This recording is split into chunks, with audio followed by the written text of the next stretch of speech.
In the immediate aftermath of the assassination of President John F. Kennedy, the American government came to the conclusion that a lone gunman had changed the course of human history by killing the most powerful man in the world with 3 rifle shots fired from the elevated window of an office building.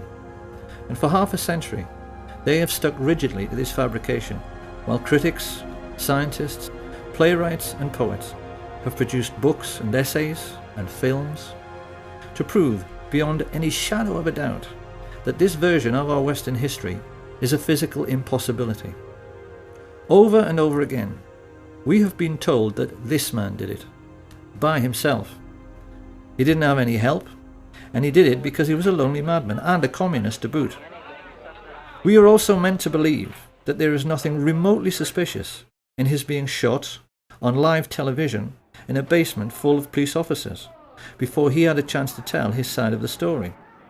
So there is quite clearly no need to investigate further. Of course, every thinking person knows this is absolute nonsense. And being nonsensical, it naturally leads thinking people to ask some very important questions, like, why did the American government come up with such a lame and improbable scenario to account for what had happened? And then why did they stick with it so dogmatically for so many years afterwards? Exactly what and who are they protecting? And how can it be that even such venerable institutions as the BBC have played along with this charade in the intervening decades? We now know that there were actually 8 riflemen firing at the president on that day. We know where they were located in Dealey Plaza, and we know their names. However, those with sharp eyes will already be asking themselves why we were only showing the location of 6 assassins in this schematic. We're doing this because any casual onlooker who happened to be in Dealey Plaza at 12:29 on November 22nd, 1963, might well have caught sight of these 6. Many people did. Witnesses like Arnold Rowland, Richard Randolph Carr, Lee Bowers, Amos Hewins, Mary Mormon, they all gave precise descriptions of men they observed in the windows of the book depository and on the famous grassy knoll. But none of them observed 2 of the riflemen who shot at the president. No one did. And the reason why no one did is itself the key to the mystery. A mystery which begins with a very simple question. Supposing you wanted to shoot at a man on a barren, empty street without anybody seeing you, where could you possibly hide? However, the riflemen who took part in the assassination were not as important to an understanding of what the Kennedy assassination was really all about as were a group of 20 men who had gathered together the night before at the home of Dallas oil millionaire Clint Murchison. These men were a much more important part of the story than the assassins themselves, because they hired the 8 snipers and paid them.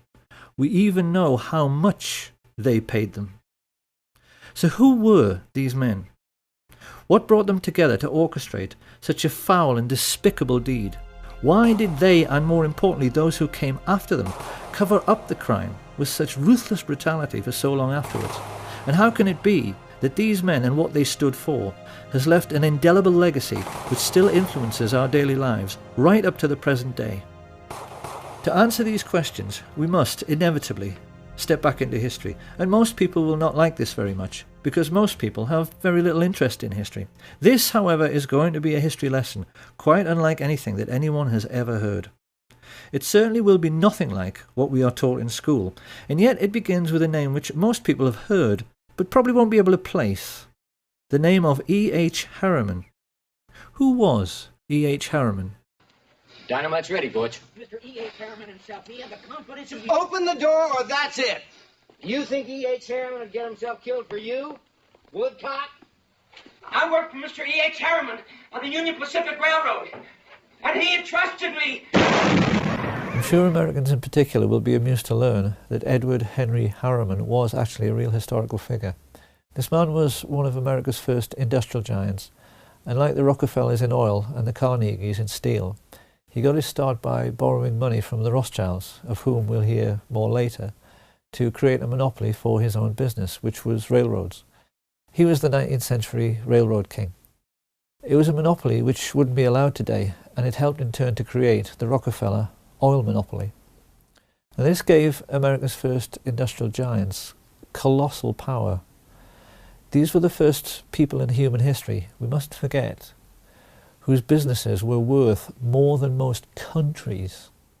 People whose fortunes dwarfed anything that the Caesars or the Tudors or the Medici ever dreamed of. So, being greedy, they used this power to engage in price fixing.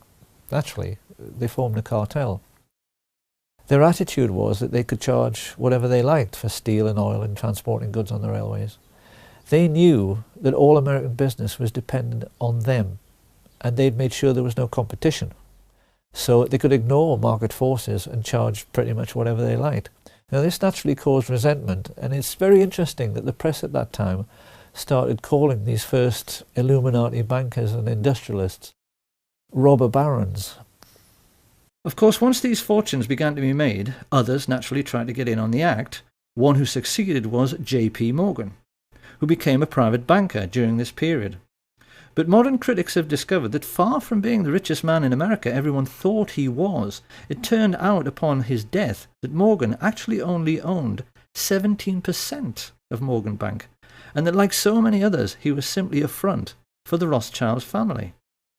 5 years after E.H. Harriman died and handed on the business to his sons W. Averill Harriman and E. Rowland Harriman, this new breed of Western business moguls faced their first really big test with the coming of World War I.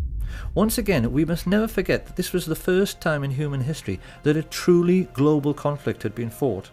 It was sure to have long-lasting international repercussions, and many observers at the time had their doubts as to whether Western industrial capitalism, which was still in its infancy, could cope with the demands of war production. In the world economic recession which followed, many feared these fledgling industries might vanish altogether as countries struggled with debt and war reparations. But actually, Western capitalism emerged from World War I in a far stronger state than it was in at the beginning. So how could this be? The First World War taught the new class of international bankers and industrialists a very simple lesson. War is good for business. Take, for instance, Remington. We tend to associate their name with typewriters, but actually they made most of the rifles and handguns used during the Great War, and made a colossal fortune in the process. The banks, in their turn, lapped this up because it meant that defence contractors were having no trouble repaying the huge loans they had outstanding, and, best of all, the world's richest nations had had to borrow huge sums from the merchant bankers in the first place to finance the war, the Americans and the British just as much as the Germans. And they would now be repaying these loans to the banks for decades to come at a steep rate of interest. For international merchant bankers, the Rothschilds in particular, the First World War had been a gift from heaven. And people watching this should ask themselves a simple question before passing judgment. Supposing you were in business during that war, and the contract you had with the government to supply the troops with tin hats, or boots, or uniforms, or gunpowder was netting you millions every year in profit. And then one day the war ended, and your money stopped completely. What do you think your attitude to war might be? That war was good for business was not the only lesson the ruling classes learned during this period. The Russian Revolution of 1917 terrified rich people all over the world. Watching Lenin and Trotsky taking over such a vast area of the globe, the kings and queens of Europe's tiny sovereign states in particular became extremely nervous. The question on all their minds was, supposing the communist success in Russia should inspire their own working class to rise in revolt. Many of the crowned heads of Europe, like England's George V, had been related to Tsar Nicholas, and the brutal execution of the Tsar and his family, particularly the bayoneting of his young daughters, sent a shockwave through the upper classes of every nation. Did a similar fate lie in store for the royal families of Holland, Sweden, Spain and England? This question was lying heavily on the thoughts of the elite when the First World War ended in 1918, and it had the effect of focusing the minds of the new Illuminati bankers and industrialists on the question of what to do for best with a defeated and dilapidated Germany. The population were poor, penniless and worn out, yet the German economy still contained some of the most sophisticated and expensive industrial stock on the planet. The Illuminati sensed an opportunity.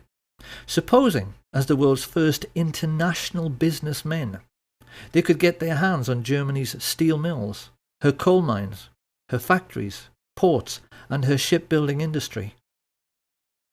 Over the years, certain names have become very familiar to those who maintain an interest in the Kennedy assassination, none more so than Allen Dulles, whom Kennedy fired after the Bay of Pigs disaster, and yet later he somehow managed to chair the Warren Commission, which was supposed to be investigating Kennedy's death. Something few people know, however, is that Dulles and his older brother John Foster Dulles wrote the Treaty of Versailles. They were both lawyers of Sullivan and Cromwell, and it was largely they who decided that the German people must pay war reparations totaling 135 billion marks. A mind-boggling sum at that time, which today translates into 250 trillion. When this was announced, the legendary UK economist J. Maynard Keynes maintained it was a ludicrous sum, and he did a swift calculation from which he reasoned that it would take Germany until 1988, 60 years hard labour, to pay it off. But it didn't. So why? Maynard Keynes sensed that the Dulles brothers, backed as they were by the new Illuminati, were trying quite deliberately to sabotage the German economy, and they succeeded. As mass unemployment led to hyperinflation, the famous stories of people papering their walls with worthless Reichsmarks and handing over their life savings for a loaf of bread soon followed. With German investors on their knees, the new Illuminati moved in and began buying up shares of stock in German industry at a knockdown price. Now, why did they do this? The cynical mind would say to make a buck, but it really wasn't that simple.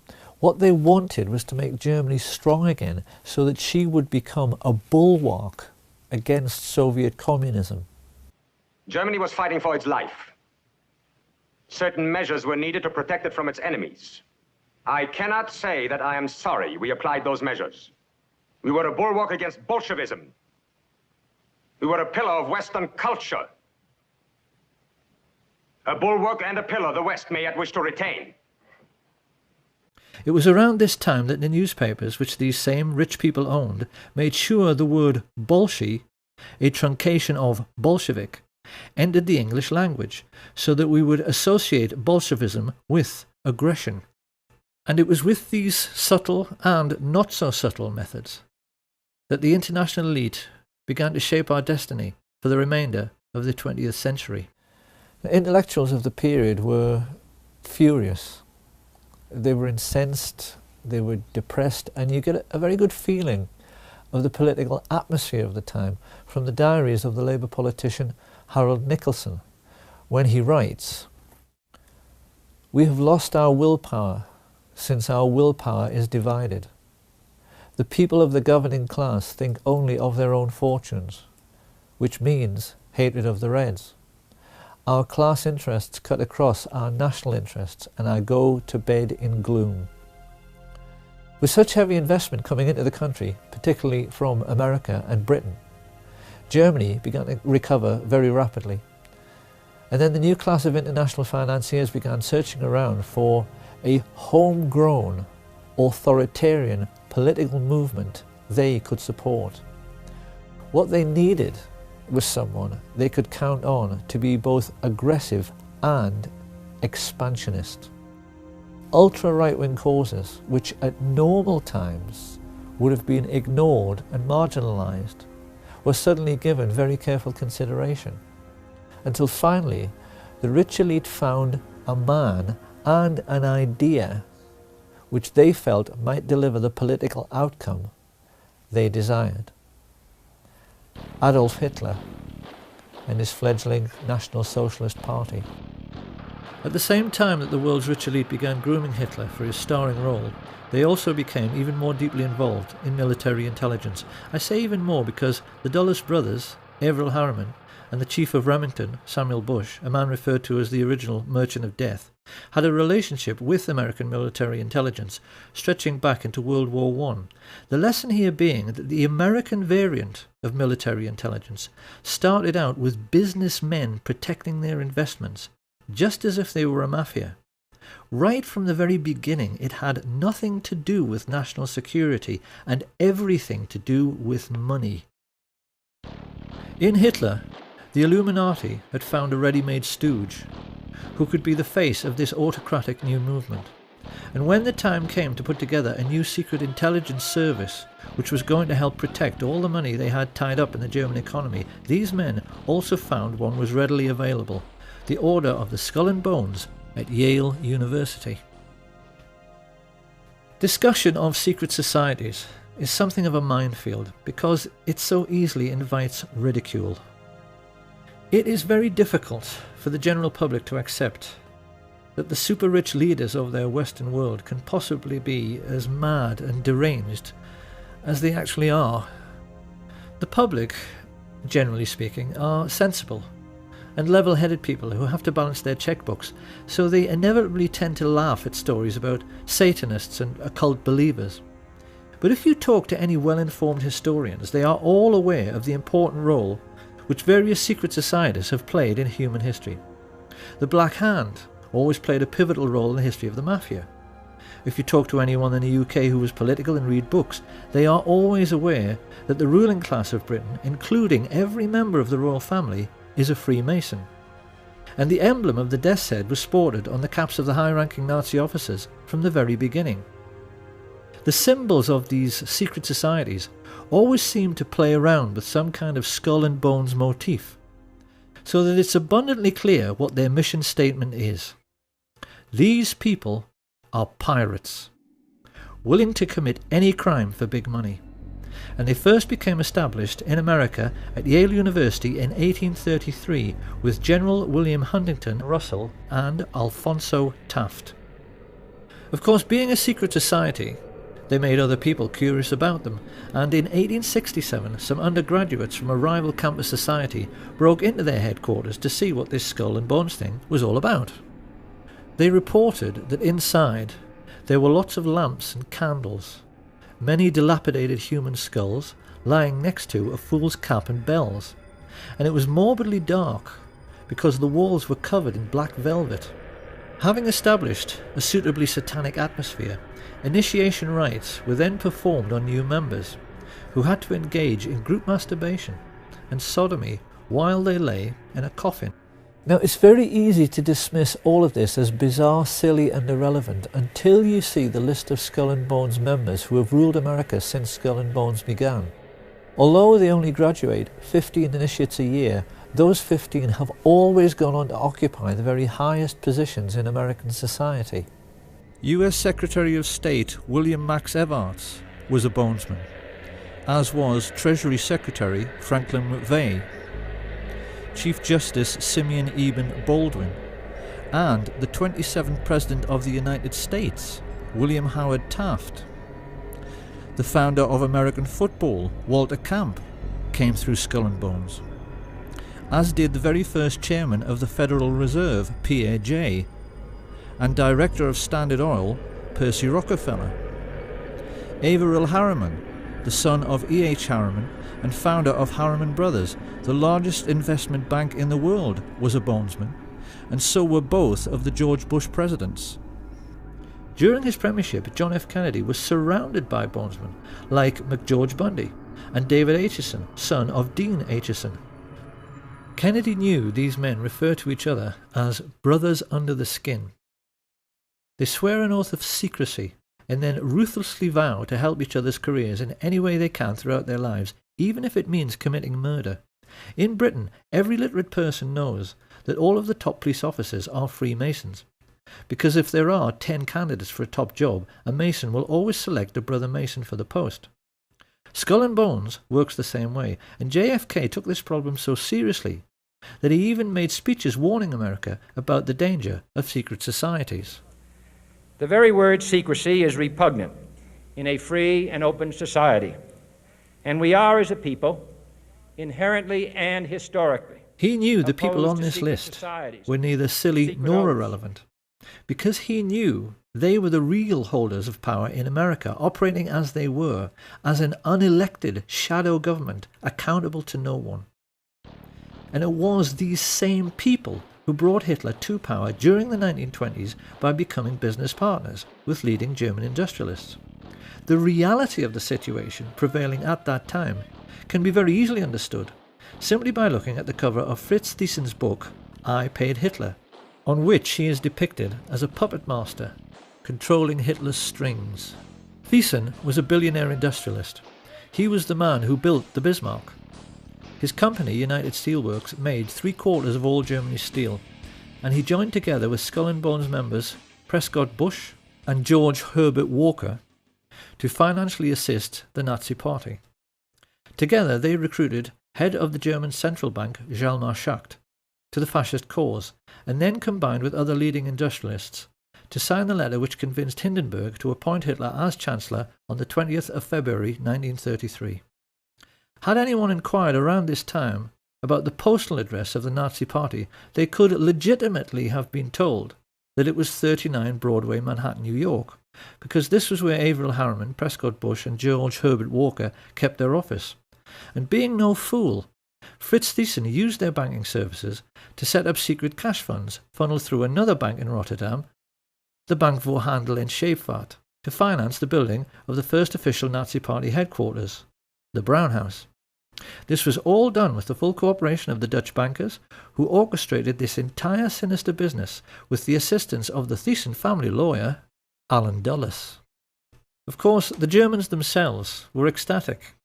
We've all seen the newsreels from that time in which they are stomping around in their jackboots, acting like a master race, because they had swallowed the propaganda that they were being led to glory by a Superman who had rebuilt the economy and Germany's infrastructure all by himself. This was a lie. Hitler didn't have any money. You can only build autobahns with one thing: capital investment, and that investment came mainly from America.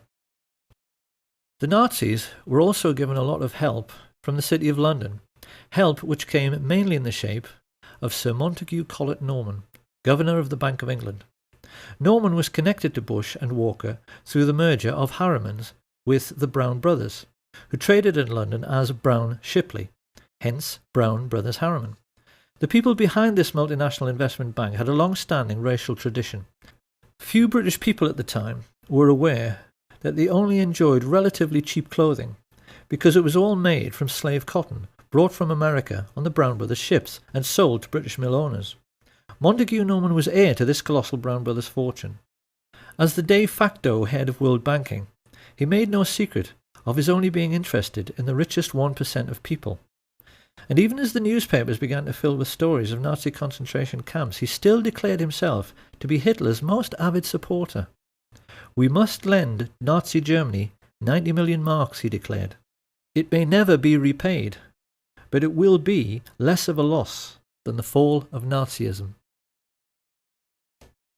One might have thought Sir Montague's close personal friends, the royal family, would have been outraged by his comments.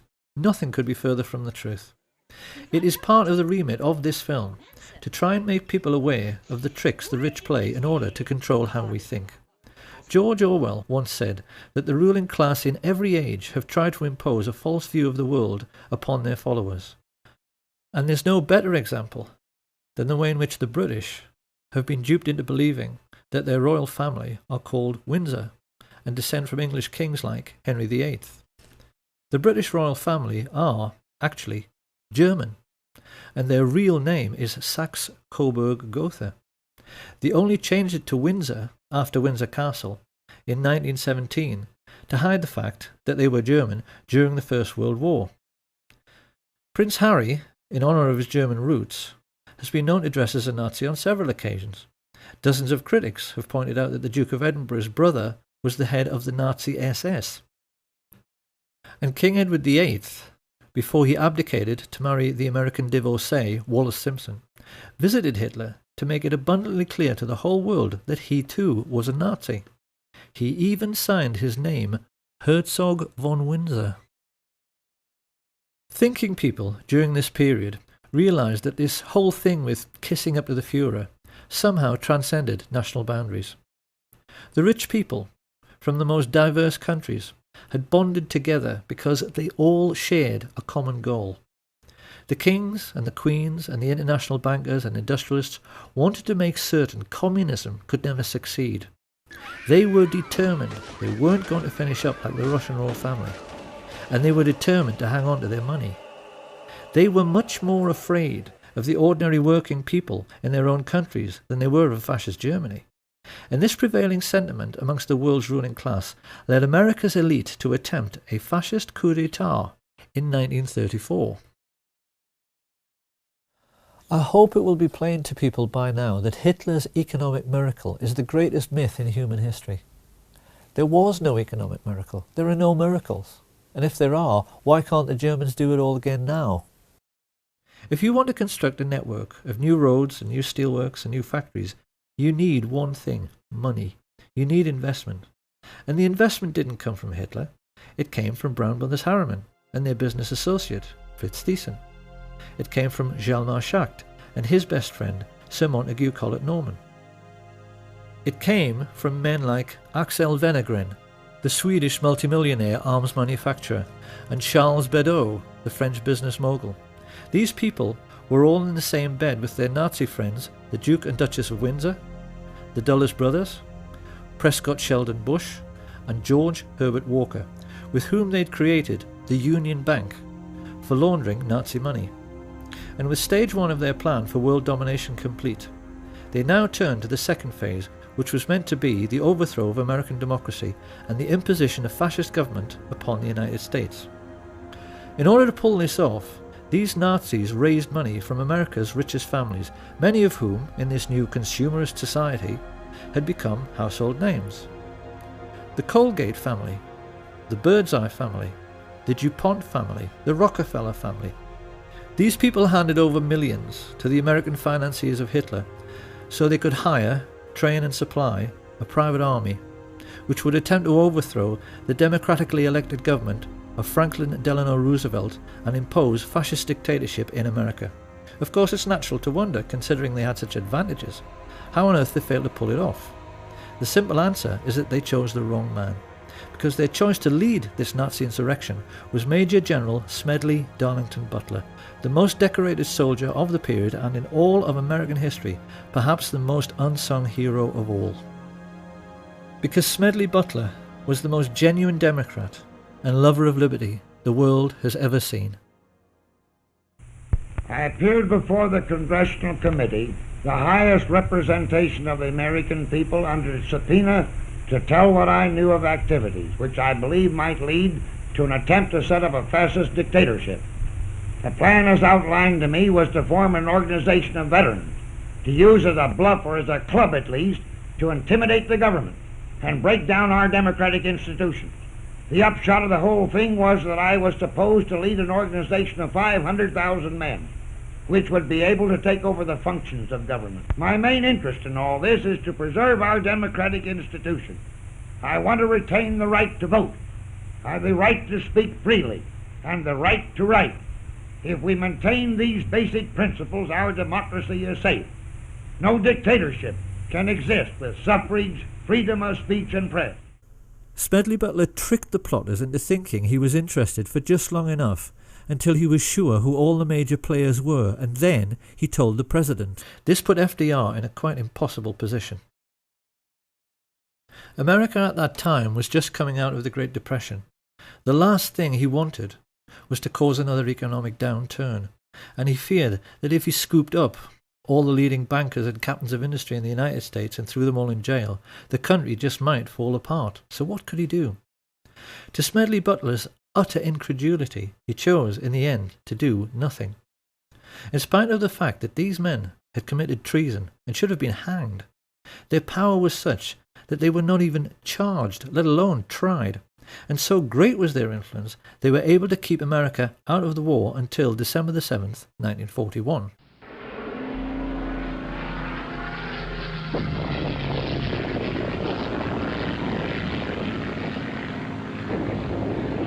With the Japanese attack on Pearl Harbor, Roosevelt finally realized he had to do something.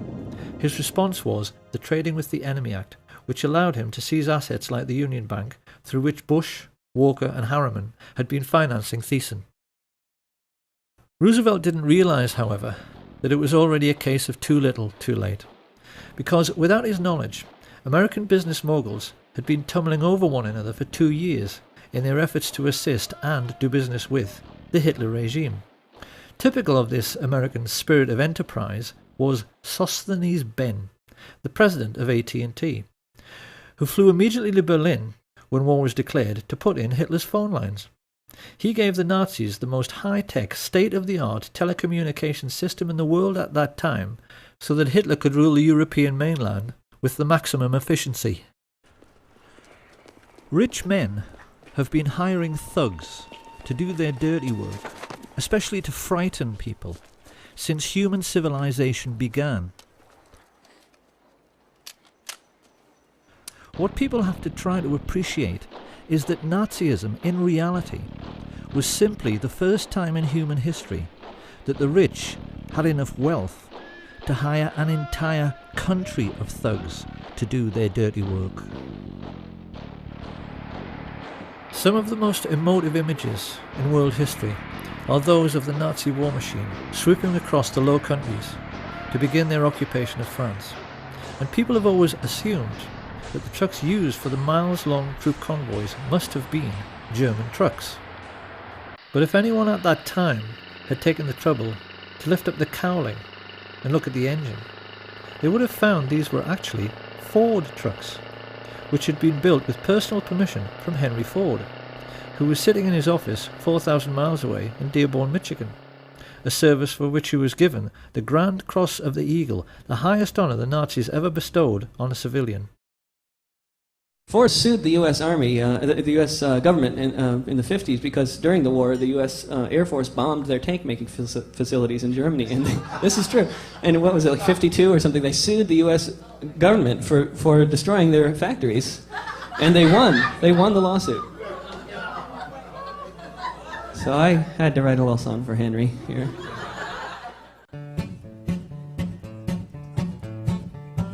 Ford built tanks for the Nazis, and the Nazis used those tanks to gun down lots of soldiers in the U.S. Army ranks. Yes, Henry Ford was a fascist, and a nasty one was he. He built tanks for anyone for the proper fee. Hitler so admired Henry Ford, he kept a life-size portrait of him on the wall next to his desk, and even his legendary Panzer tanks were tainted by these sorts of practices, because they were made by I.G. Farben, who had entered into a cartel with the Rockefellers' Standard Oil.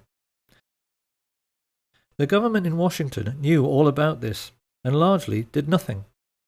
Licensing arrangements for trading with the enemy in wartime were issued without any fuss, even to the extent that after the occupation of France, the Chase and Morgan banks in Paris simply carried on doing business as usual.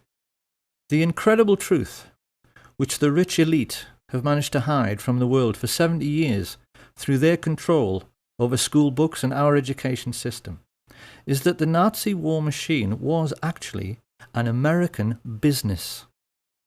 And for the Rockefellers, DuPonts, Harrimans, Walkers and Bushes in particular, it was a highly lucrative business. For their part, Coca-Cola's contribution to the war effort was to sell billions of soft drinks to the thirsty Nazis, while they were strafing and bombing Allied soldiers, particularly in very hot regions.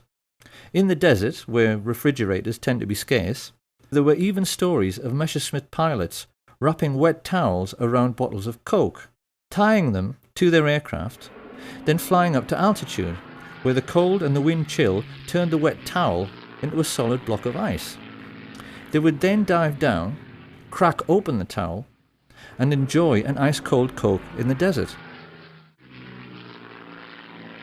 If they had wanted to, the Western multinationals could have grounded the Luftwaffe and stopped the war at any time, because the German aircraft were totally dependent on imported supplies of tetraethyl lead, an additive which prevents knocking in aero engines.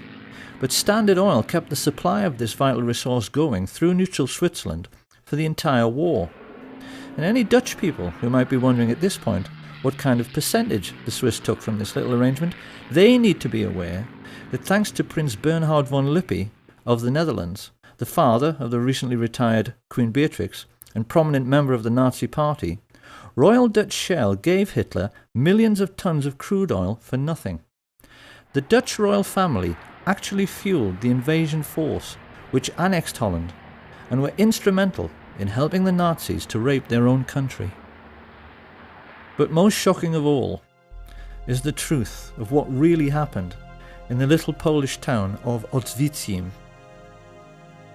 This sleepy little hamlet just happened to be in an extremely mineral-rich region, particularly for coal, which Western industrialists had wanted to get their hands on for years. With the coming of the Hitler regime and the invasion of Poland, the fascist financiers had the bright idea of turning this conquered region into an investor's paradise by building a Nazi concentration camp near the town and utilising the slave labour available to drastically reduce their own production costs. Few people are aware of the gigantic scale of the Nazi concentration camp network and are blissfully unaware that the real purpose behind their construction was to make a profit for the rich, which is why they stole all the gold watches, gold wedding rings and gold teeth fillings and melted them down into gold ingots. To this day, there are bars of gold lying in the vaults of the Bank of England, which have the Nazi swastika stamped on them. Gold stolen from Jewish corpses. It shouldn't come as any great surprise that George Herbert Walker's family were slave owners on the cotton plantations of 1930s America. Walker was used to organising slave labour. So while his business associate, Averell Harriman, was paying for Hitler's 500,000 SS troops and supplying them all with brand new Thompson submachine guns, because he did, Walker took over the management of this new Polish concentration camp. And when his Nazi friends started complaining that they couldn't pronounce the name Oświęcim any better than I can, they all got together and decided they had better Germanize the name into something which sat more comfortably on Nazi tongues. It was in this way that the world first heard of Auschwitz.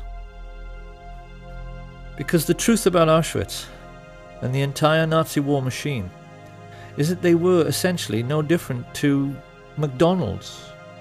They were American business enterprises abroad, businesses which the richest European families invested in, and businesses which, because of slave labour, made obscene profits, which Prescott Sheldon Bush took and placed in a blind trust, which later financed a Bush political dynasty which produced two presidents of the United States, his son, George Herbert Walker Bush, and his grandson, George Walker Bush. This picture of the railway leading into Auschwitz has, since World War II, become the iconic image of the Holocaust. To us it now represents something like the gate to hell. But how differently, one wonders, would we have looked at this image all of our lives if we had always known that this railway line was an American railway line laid by the Harriman brothers on behalf of Uncle Sam. The Standard Oil IG Farben cartel even made the Zyklon B gas for the Jewish Holocaust. Now, anyone who at this point is thinking that all this simply cannot be true, because if it was, someone would have sued, well, someone did. This information came into the public domain because of a Dutch intelligence agent who was so disgusted when he found all of this out, he leaked it to the press, as a result of which two very senior Jewish gentlemen, Kurt Julius Goldstein and Peter Gingold, filed suit against the American government. Of course, the more discriminating among us will now be asking how it can be that this story went completely unreported in the mainstream media. One might just as well ask why the Times in London was writing favourable stories about the Nazi concentration camps throughout the 1930s, and why Lord Rothermere was still referring to Hitler as a great gentleman as late as 1940. You really would think by now that people would have realised that it isn't so much the bias in the media which really matters, it's the things they know about, but never tell you, that really matter. Because the truth is that the press knew exactly what was going on in the concentration camps all through the war. They never said a word about it, because they knew who was making money from the slave labour. Where was the mafia while all this was going on? Well, a great deal which historians have learned recently, especially from sources like Double Cross, the book written by Sam Giancana's brother, has made it clear that the mafia was much the same as the so-called German economic miracle and the American finance Nazi war machine in concentration camps. The mob in reality was a very different animal from the one portrayed by the movies and the media. American feature films have tended to focus on the exploits of gangsters like Richard Kane, the famous crime-busting Chicago cop who was planted in the police force to be a spy for Giancana, and hoods like Charles Nicoletti and Milwaukee Phil Aldericio, two of his favourite hitmen, who built their own hitmobile so they could shoot people from the back of a moving car. Amongst many other atrocities this pair committed was one in which they forced the head of Billy McCarthy into a vice and squeezed until his eyeball popped out, an incident which a certain American film director felt was so entertaining he included it in one of his movies. What most people have failed to realise, however, is that in most cases the mafia chieftains who actually ran organised crime did not approve, generally speaking, of these acts of gross brutality. Not that they gave a damn about morals, but the cleverest amongst them, like Paul the waiter Rica, realised that sensationalised events like the St. Valentine's Day massacre produced public outrage and a crackdown on their illegal activities. Rica realised that the effectiveness of mobsters like Diamond Joe Esposito came from keeping a low profile. And it was the mafia bosses who learned this lesson best, Santos Trafficante and Sam Giancana in particular, who in later years became the most successful. Even today, few Americans appreciate the extent to which their country was being controlled by organised crime in the 1930s. The mob were in total control of Hollywood, because all the union labour needed to make films, carpenters, set construction, catering, they were all under the control of the mob. In particular, the control of the Teamsters Union, the drivers and haulage people who made essential deliveries to absolutely everyone, meant that virtually all American business was caught in the web of mafia racketeering. Studio bosses like Harry Cohn, Louis B. Mayer, and the Warner Brothers knew they had to play along to get anything done at all. The big studio heads, like all rich businessmen, found they were forced to become friends with mafia dons. And the individual who exploited this situation most effectively was a gangster few people have ever heard of, Murray the Camel Humphreys. Generally speaking, the ethnically Italian gangsters of this period were coarse, brutal, and most importantly, ignorant men. They had no education. They couldn't hold an intelligent conversation because they'd spent no time in school. Don Corleone, I am honored and grateful that you have invited me to your daughter's wedding.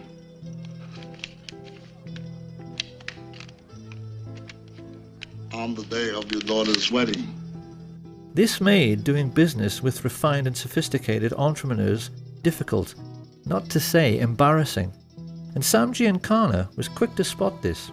So whenever a business deal needed to be made by someone with style and sophistication, he would send along his silver-tongued Welshman, Murray the Camel, so called because he was known for being sartorial and for cutting a dash in expensive camel hair coats. Humphreys became a crucial figure during the pre-war period because his contact with the luminaries of Hollywood meant he received invitations from senior politicians who wanted to rub shoulders with stars like Clark Gable, George Raft, Cary Grant, Gary Cooper, Marilyn Monroe and Frank Sinatra, all of whom were mafia-controlled and used by the mob as bagmen, moving colossal sums of money around the country, because Giancana cynically realised the authorities were too starstruck to ever check their luggage.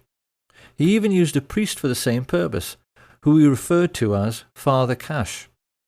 And just as the priest was happy to take his percentage, so the politicians, who Giancana always maintained were the easiest to corrupt, were happy to do the same. In Esposito's time, he had boasted of buying votes for Calvin Coolidge. By the time of World War II, Sam Giancana was boasting to his younger brother, "We own the White House." He was adamant that every state governor, congressman and senior judge in the country was on the take, and the mob's most spectacular success, as they sought control over all the big players, was their corrupting of FBI Director J. Edgar Hoover. It's become fairly widely known in recent years that Hoover was a transvestite homosexual.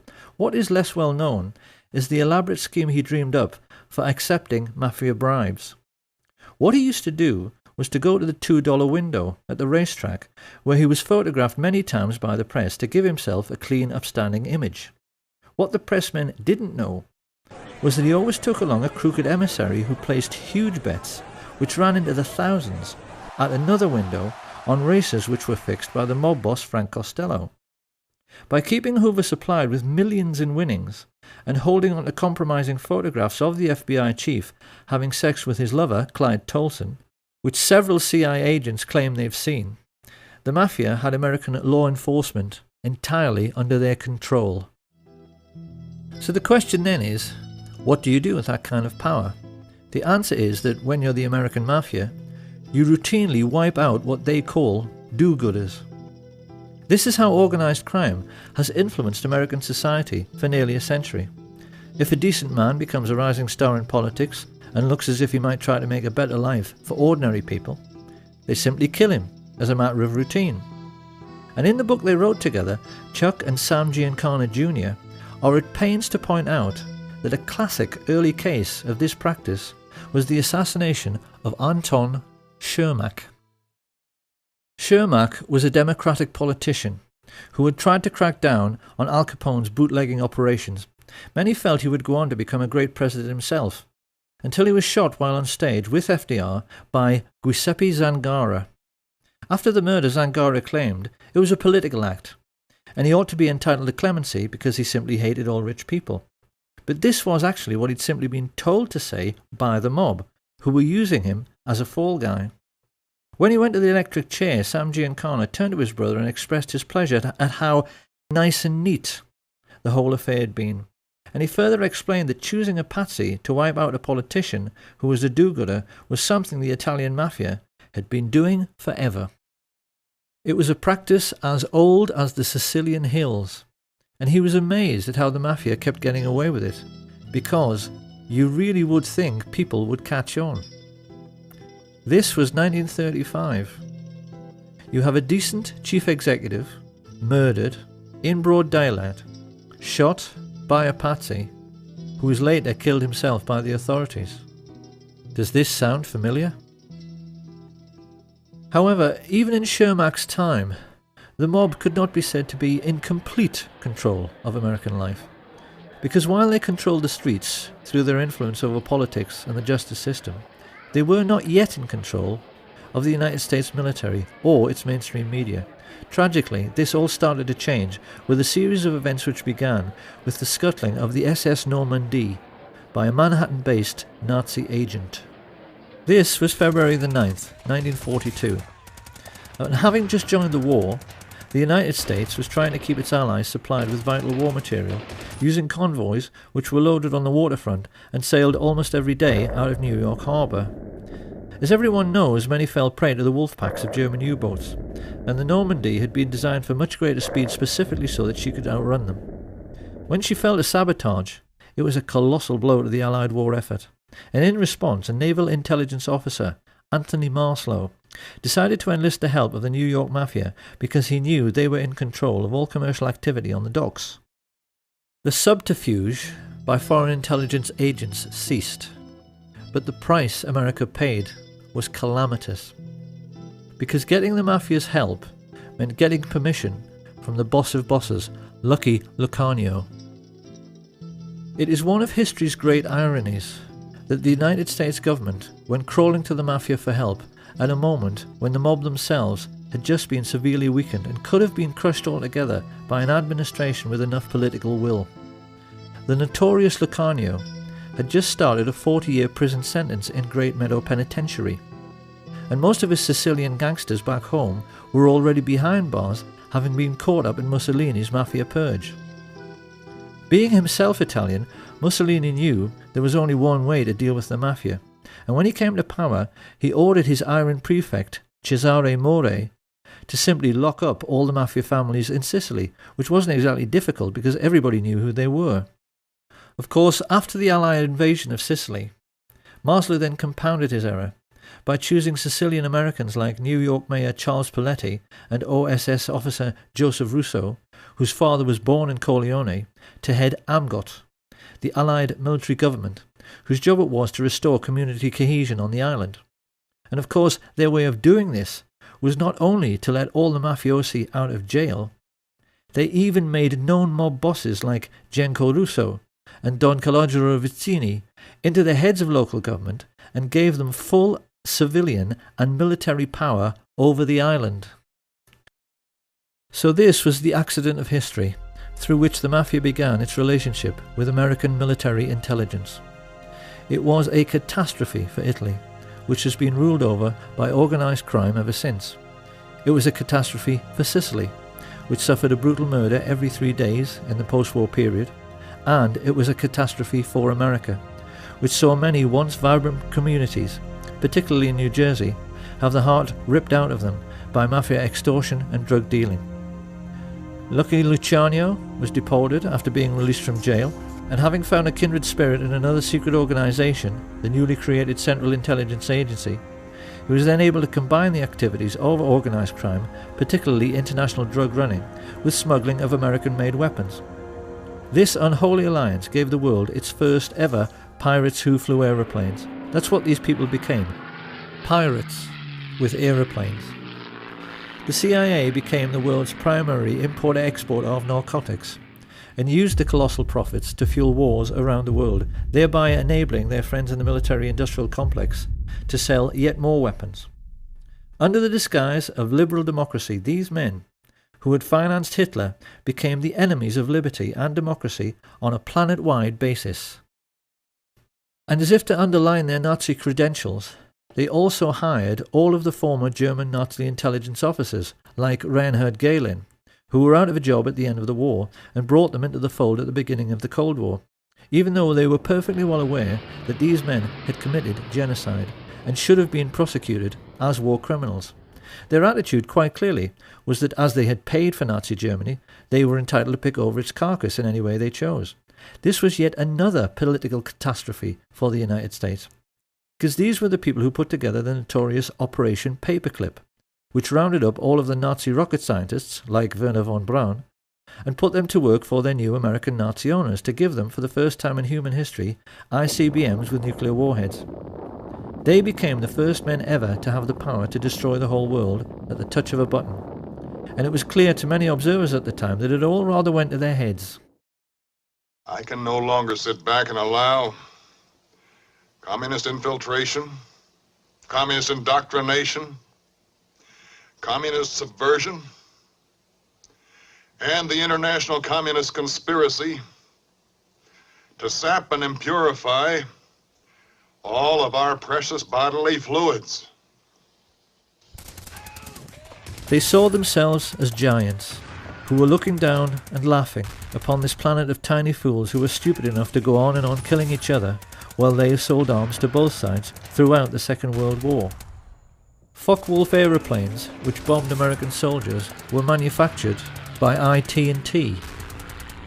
Allied sailors were drowning in a freezing North Atlantic because their convoys were sunk by guns of Nazi battleships, which swiveled on American-made ball bearings. American soldiers were crushed under the wheels of tanks and trucks made by Henry Ford and John Rockefeller, and gassed to death by the same people. Sam Giancana took the trouble to explain how this cynical process worked by composing just one terse, simple sentence, which his brother wrote down for posterity. "People give their lives," he said, "just so a few fat cats can make a killing."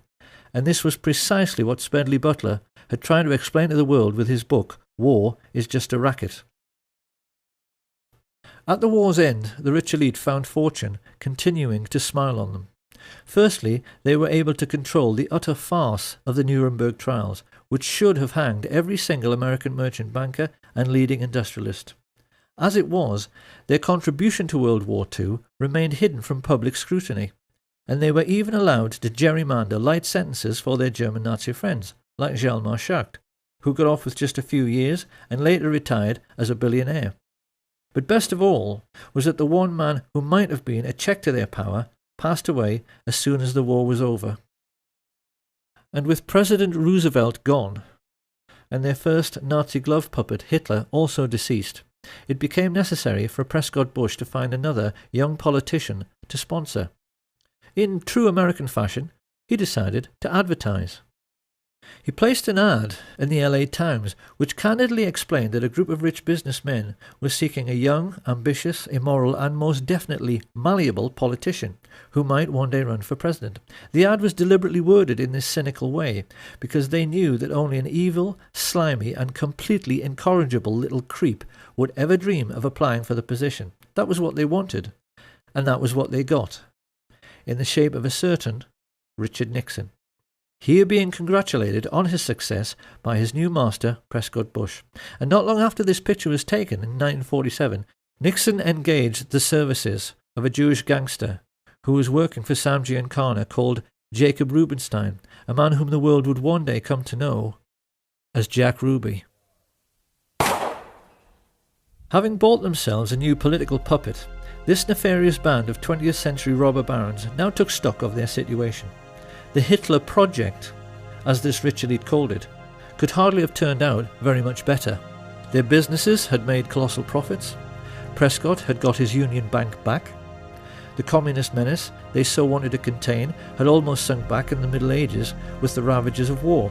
And best of all was that they had now achieved the very world domination which Hitler had dreamed about. They knew that in this new age of modern telecommunications and high-speed jet travel, they had become the first group of robber barons in human history to dominate the entire globe, because they realized there was now absolutely no one left who could stop them from doing whatever they wanted to do next. However, they also realized that bombed out and dilapidated Europe would not be able to bear another war for many decades. This was why they now decided that their obscene business profits could only keep coming in if they moved their game of phony war into the Third World.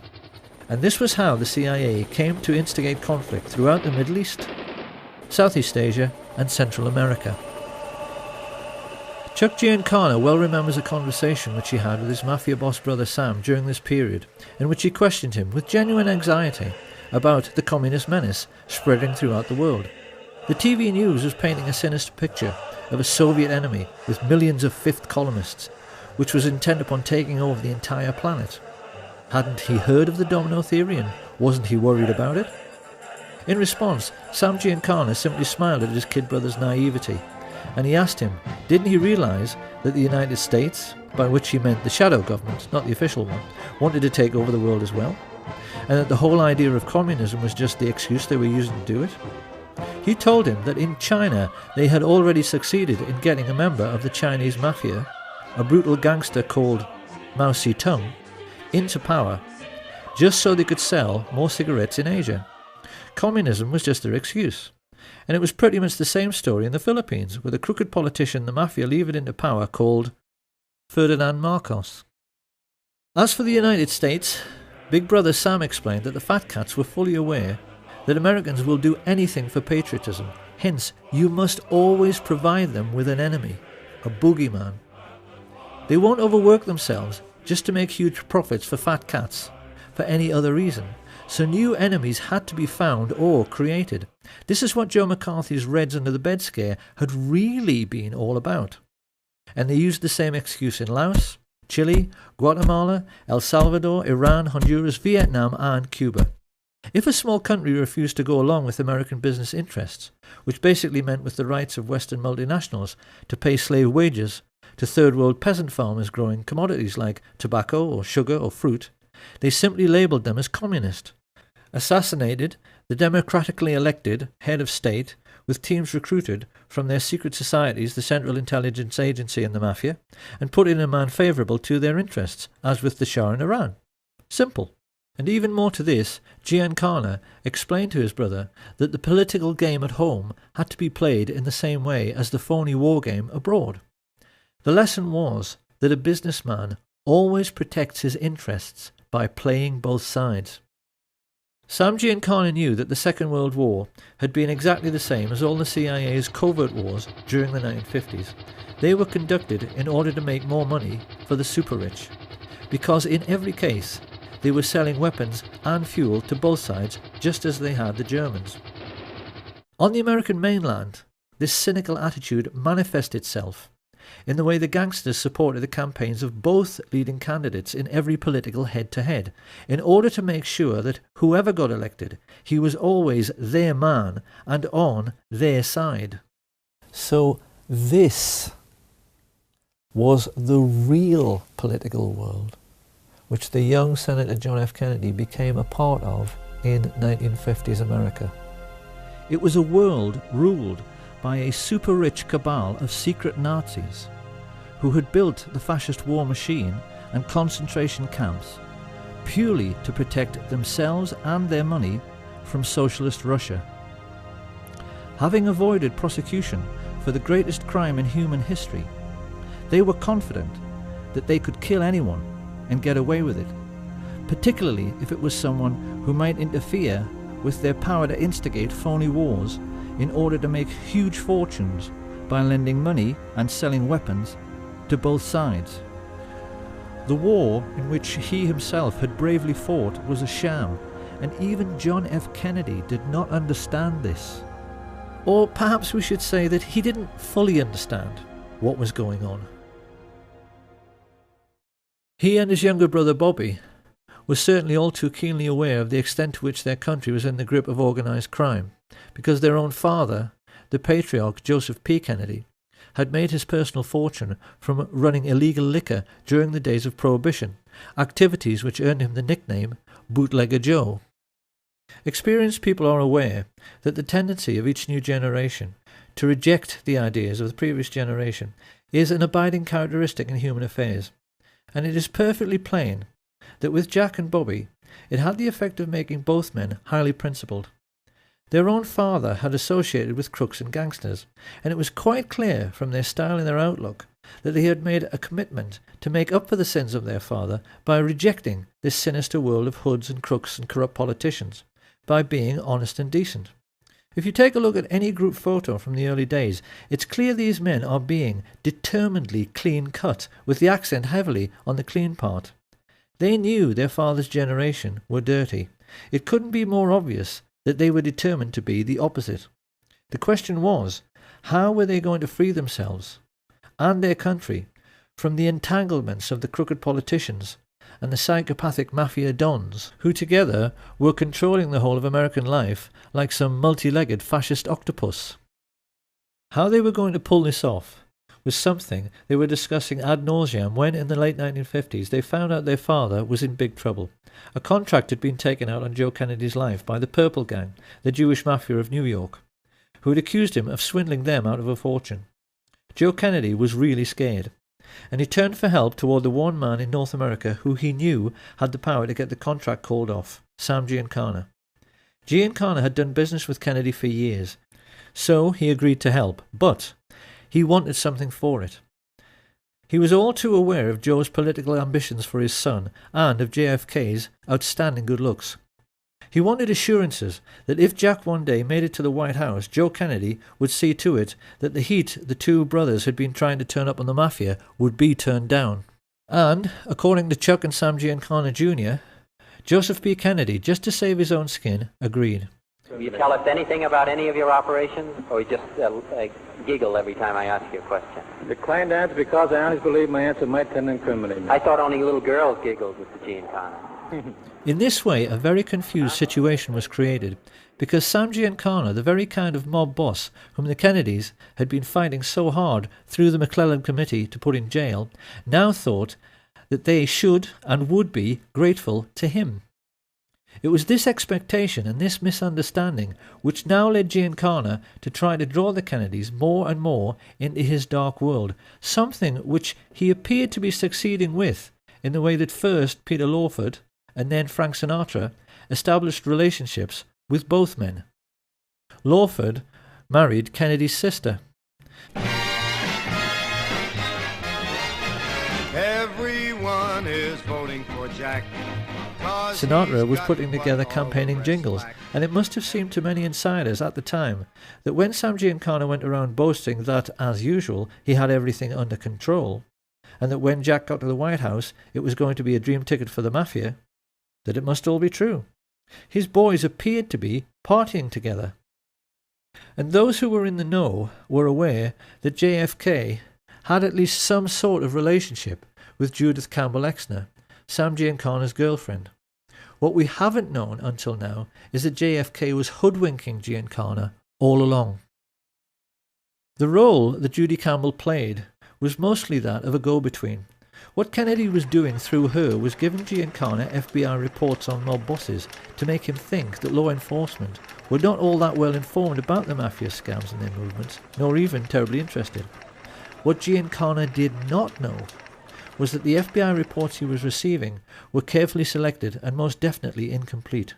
Kennedy was not helping Giancana. He was not keeping him in the picture. What he was doing was pulling the wool over his eyes. For the first time in his life, Sam Giancana was perplexed, and he became more confused when there was a sudden freezing over of relations. JFK abruptly ended his relationship with Sinatra, and Judy Campbell suddenly found the White House were refusing her calls. Even more to this, Giancana's limitations were shown up in the way he completely failed to comprehend that Kennedy truly was decent and honest. He apparently had many conversations with Murray the Camel Humphreys around this time, in which both were reassuring each other that Kennedy's white knight lifestyle was just a political game to make him look good. Quite clearly, this cynical outlook was the product of living in their dark and corrupt world. They had never known an honest and decent man, because in the Mafia there's no such thing. There is no record of what was said during the 3 meetings which JFK had with Giancana and his father at the Fontainebleau Hotel just prior to the 1960 general election. But it does now seem that in this most titanic battle of wits between the craftiest criminal in America and the most brilliant politician the world had ever seen, Kennedy had won. He had played the Mafia at their own game, and played it better. Why did John F. Kennedy do this? Because he must have known just what a dangerous game he was playing. There certainly appears to be no doubt, now that we ourselves are aware of the all-pervading influence of organised crime in America at that time, that this brave and decent and honest man had realised that he could never get rid of the Mafia and their dirty fascist friends in politics, industry and banking without first enlisting their help. He had to trick them. And with this new understanding, we can now see for the first time, with the correct perspective, the motives, characters, intrigues and diverse political interests which were gathering against President Kennedy when he took the oath of office. Organised crime were fearful of JFK before he ascended to power, because the shrewdest amongst them were getting a sense that he had outfoxed and outmanoeuvred the all-powerful Mafia bosses. But the big mistake researchers have made in the past has been to not understand that every American oligarch, the big oil men, the captains of industry, the merchant bankers, the intelligence chiefs, were all crooks and gangsters as well. The biggest crook in the land was the head of law enforcement, J. Edgar Hoover. This is what historians have failed to understand until now. When JFK appointed his 32-year-old kid brother to the post of Attorney General, these people collectively froze. It now fully hit home that JFK really was honest and decent. It hit home that he wanted to make his country as honest and decent as he was, and that he actually believed that with the help of his energetic and determined crime-busting brother that he could do it. His attitude, of course, stood in marked contrast to the man whom Kennedy was saddled with as his running mate. Anyone who has any doubts about the moral rectitude of the average American politician of that time has only to look at the career of Lyndon Baines Johnson to see that, generally speaking, they were worse than the Mafia itself. From his involvement with the Box 13 scandal and through all of his dealings with his crooked Texan business associate Billy Sol Estes, LBJ proved again and again that he was every bit as unscrupulous as any mob boss and willing to do absolutely anything for power. This was a man who'd had his own sister, Josepha, murdered by his personal hitman, a highly intelligent and psychopathic killer named Malcolm Wallace, who later shot dead the golf professional John Douglas Kinzer. When this case came to court, it revealed to the American public how totally corrupt the justice system had become, because LBJ was able to get Wallace off with a 5-year suspended sentence, Found guilty of murder one, he walked free that very day. This was the sort of corruption which was running rife through the American political system when Fidel Castro overthrew the right-wing government of Fulgencio Batista in 1959. Few people are aware that by this advanced stage in their relationship, the CIA and the Mafia were together employing the Giancana tactic of supporting both sides in a war. For many years beforehand, they had been supporting Castro, and not just the Batista regime, as many think, by smuggling in both arms and mercenaries to aid the peasant farmers. One of these mercenaries, an Italian-American called Frank Fiorini, later came to play a pivotal role both in the assassination and subsequent cover-up under his assumed name Frank Sturgis. Sturgis and Castro were photographed together many times during the Cuban Revolution. But after Castro enlisted the help of the Russian Soviets, Sturgis turned against him. Like many in the CIA Mafia network, he felt double-crossed when Castro closed the island's casinos and nationalized all Cuban business. He therefore joined forces with men like Bernard Barker, Batista's former secret police chief, and other Cuban expats who had fled en masse to Miami, Florida, and who now sat together on the American mainland as a very disgruntled and highly politicized splinter group. Of course, to the American Nazis who had bankrolled Hitler, this was intolerable. It was a commercial disaster. Coca-Cola had made millions in easy profits using dirt-cheap Cuban sugar grown by dirt-poor Cuban peasants. They were now being told by an upstart third-world dictator that they would have to pay for sugar at the normal market rate, and the Mafia were losing millions every single day from the loss of illegal gambling.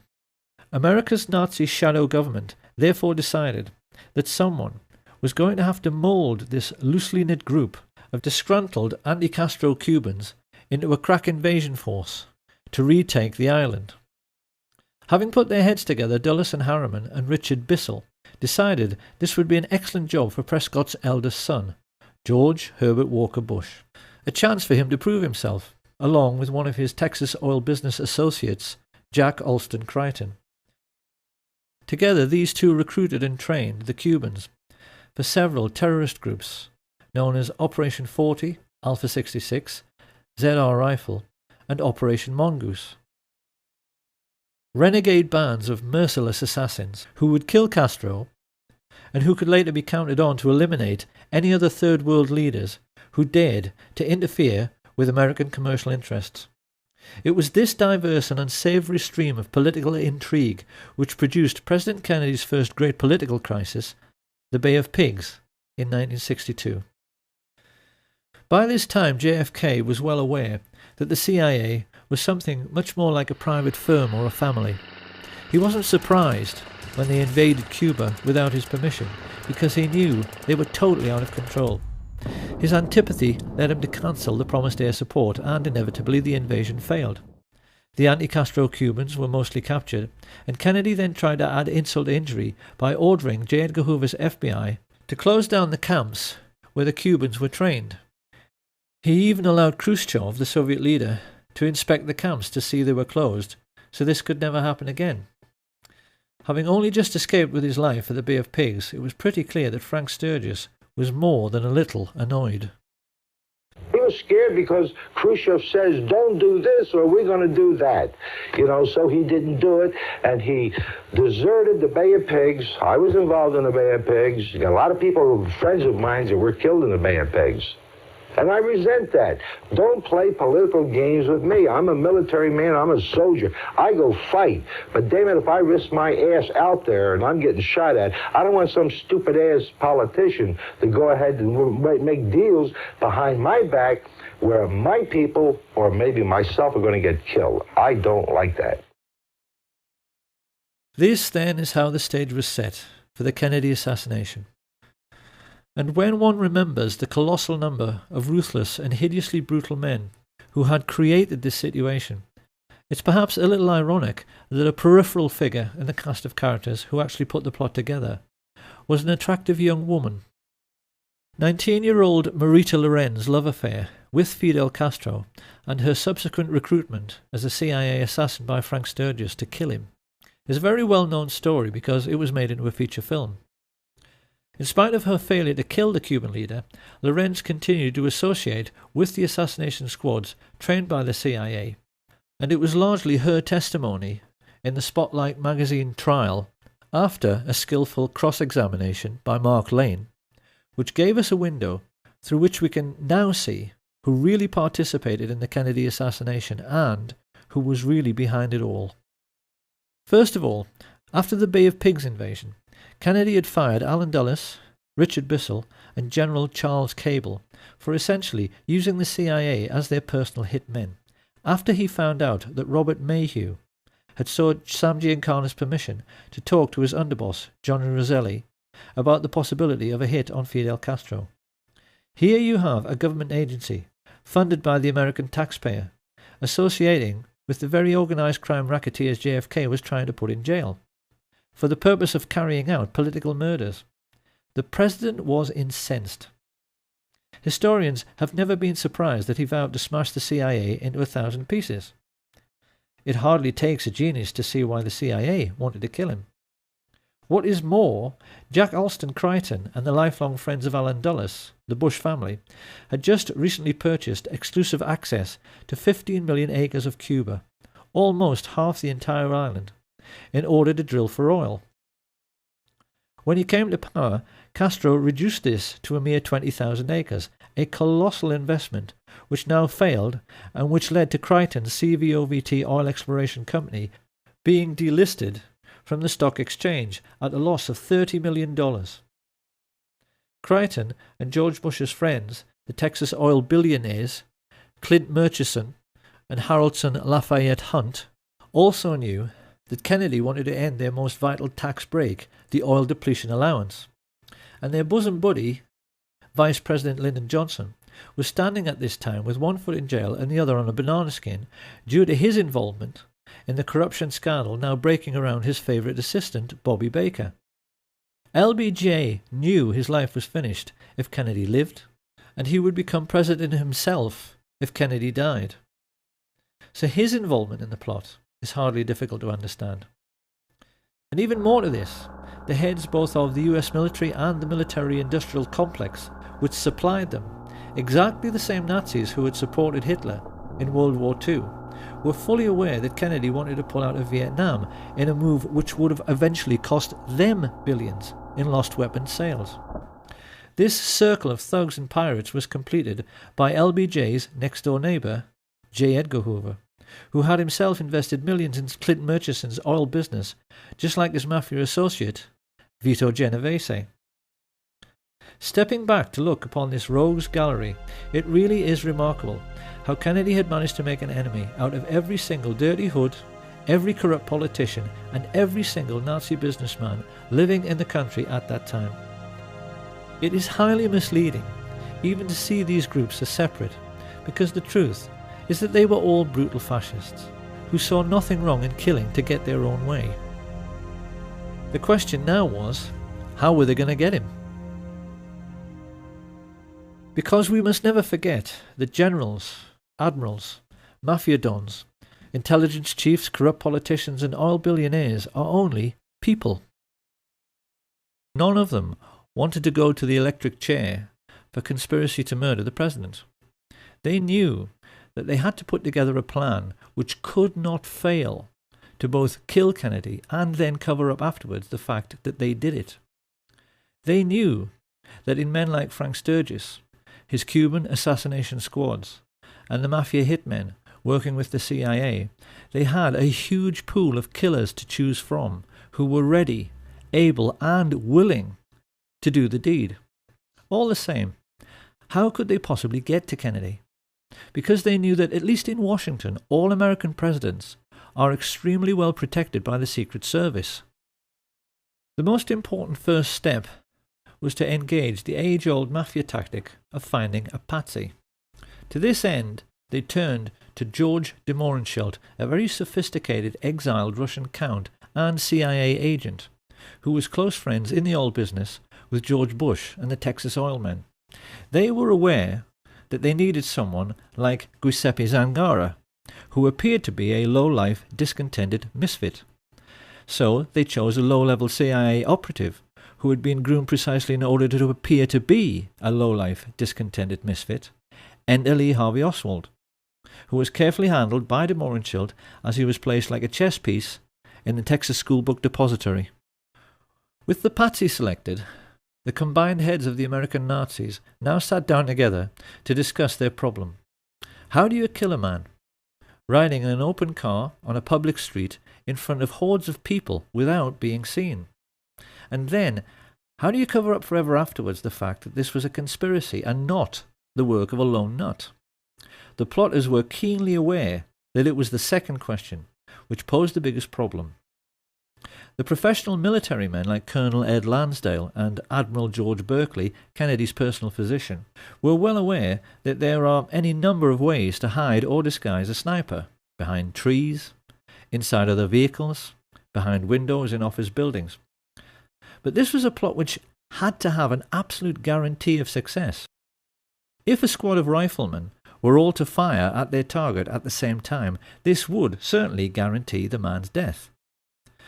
But the subsequent police investigation would instantly realize more than one shooter was involved.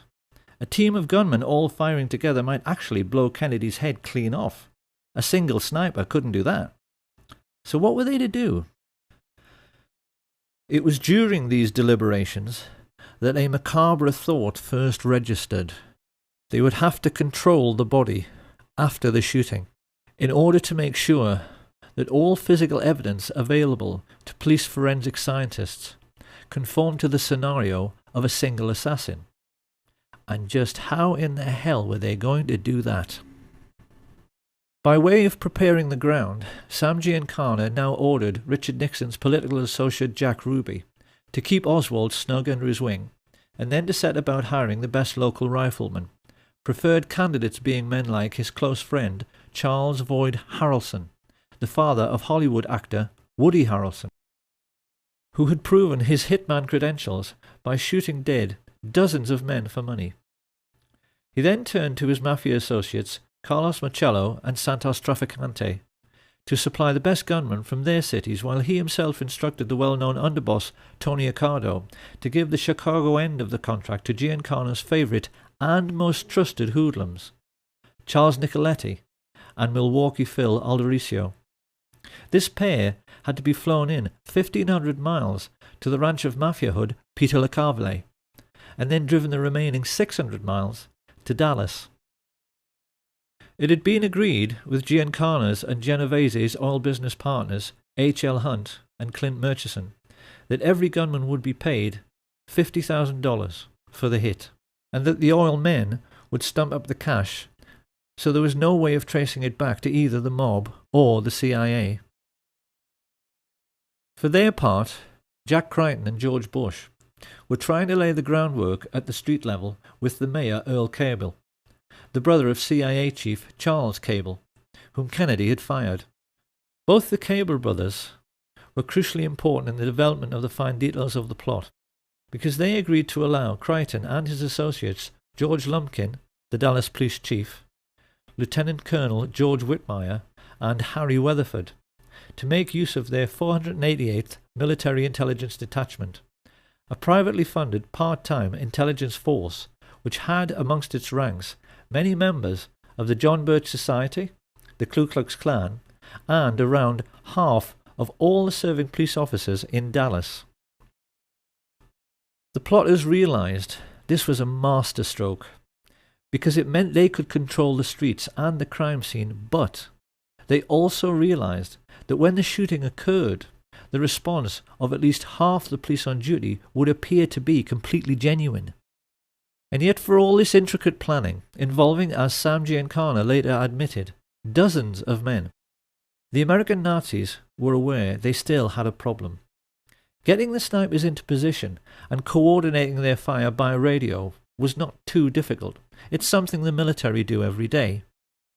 But this problem of blowing the man's head clean off had another side to it. Supposing, as can happen, all the snipers missed. How could they possibly legislate for this contingency?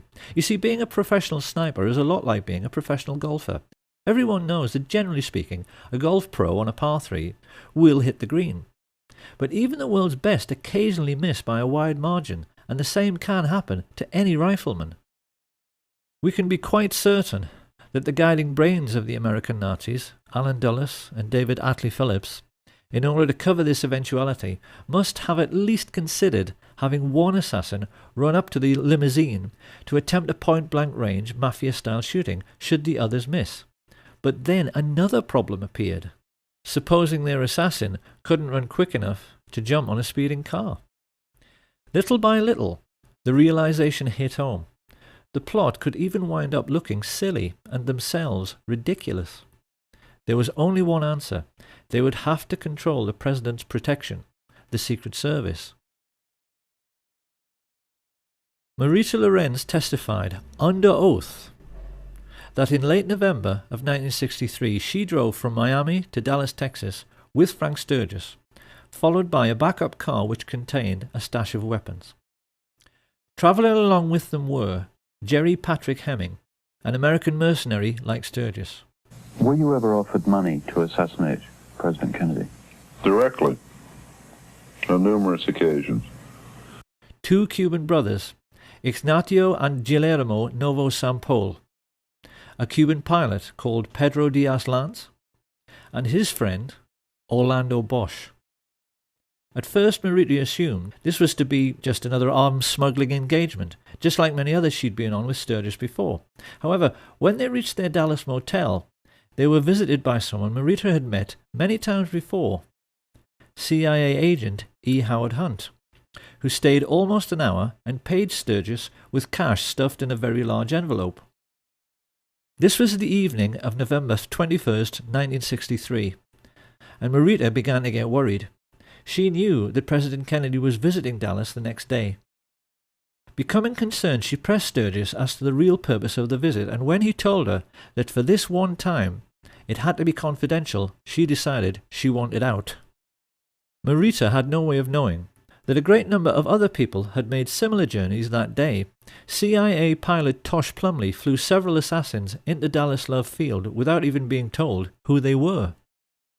From all over the country, radio operators, riflemen, drivers, false ID suppliers like Chauncey Holt and Bernard Barker, and getaway pilots like David Ferry converged on the city. Whilst at the home of oilman Clint Murchison, a group of his Nazi friends were congregating to celebrate Kennedy's imminent demise. Due to the testimony of LBJ's mistress, Madeline Duncan Brown, the mother of his illegitimate son, we now know that amongst these guests were J. Edgar Hoover and his homosexual lover Clyde Tolson, who stood to lose the millions they'd invested in their host's oil business if Kennedy lived. Hoover also knew Kennedy wanted to replace him as head of the FBI. The two Brown brothers of Brown Brothers Harriman, who along with Cliff Carter, John Connolly, and Senator Joseph Yarborough stood to lose millions from lost defense contracts because they knew JFK wanted to end the Vietnam War. Also present were Joseph Sevilla, head of the Mafia in Dallas, and the mayor of Dallas, Earl Cable, the CIA men who knew the president was serious about smashing the Central Intelligence Agency because he'd already fired Cable's brother, Charles. Having a drink with them was Chase Manhattan Bank chief John McCloy, a confirmed Nazi who had shared a box with Hitler at the 1936 Berlin Olympic Games, and Mafia chieftain Carlos Marcello, who felt nicely at home rubbing shoulders with Sam Giancana's representatives Jack Ruby, Richard Nixon, and Haroldson Lafayette Hunt. The media were represented by Eamon G. Carter, and the only one who might have felt a little out of place as he awaited his boss was the world-class marksman and serial killer Malcolm Wallace. Late in the evening, Lyndon Baines Johnson finally turned up and briefly went into the party. When he came out to greet Madeline Brown, she said he was euphoric. Let's go back to the night before. When Johnson came out of the meeting, what did he say to you? He was so angry. He had a violent temper when he was upset. Well, let's use the exact words that he said to you. What did he say to you? He grabbed me by the arm and he had this deep voice. And he said, After tomorrow, those SOBs will never embarrass me again. That's no threat. That's a promise. Johnson had clearly been told by the people in that room that everything was ready. The next morning, the President landed at Love Field and was led to his car by Governor John Connolly. As he is driven away, it is immediately apparent that something is wrong, as Secret Service agent Henry J. Rickber tries to take up his proper position on the President's limousine, holding on to these handles provided for the purpose, and is ordered to stand down by Emory Roberts. Let's just look at Rickber's reaction again.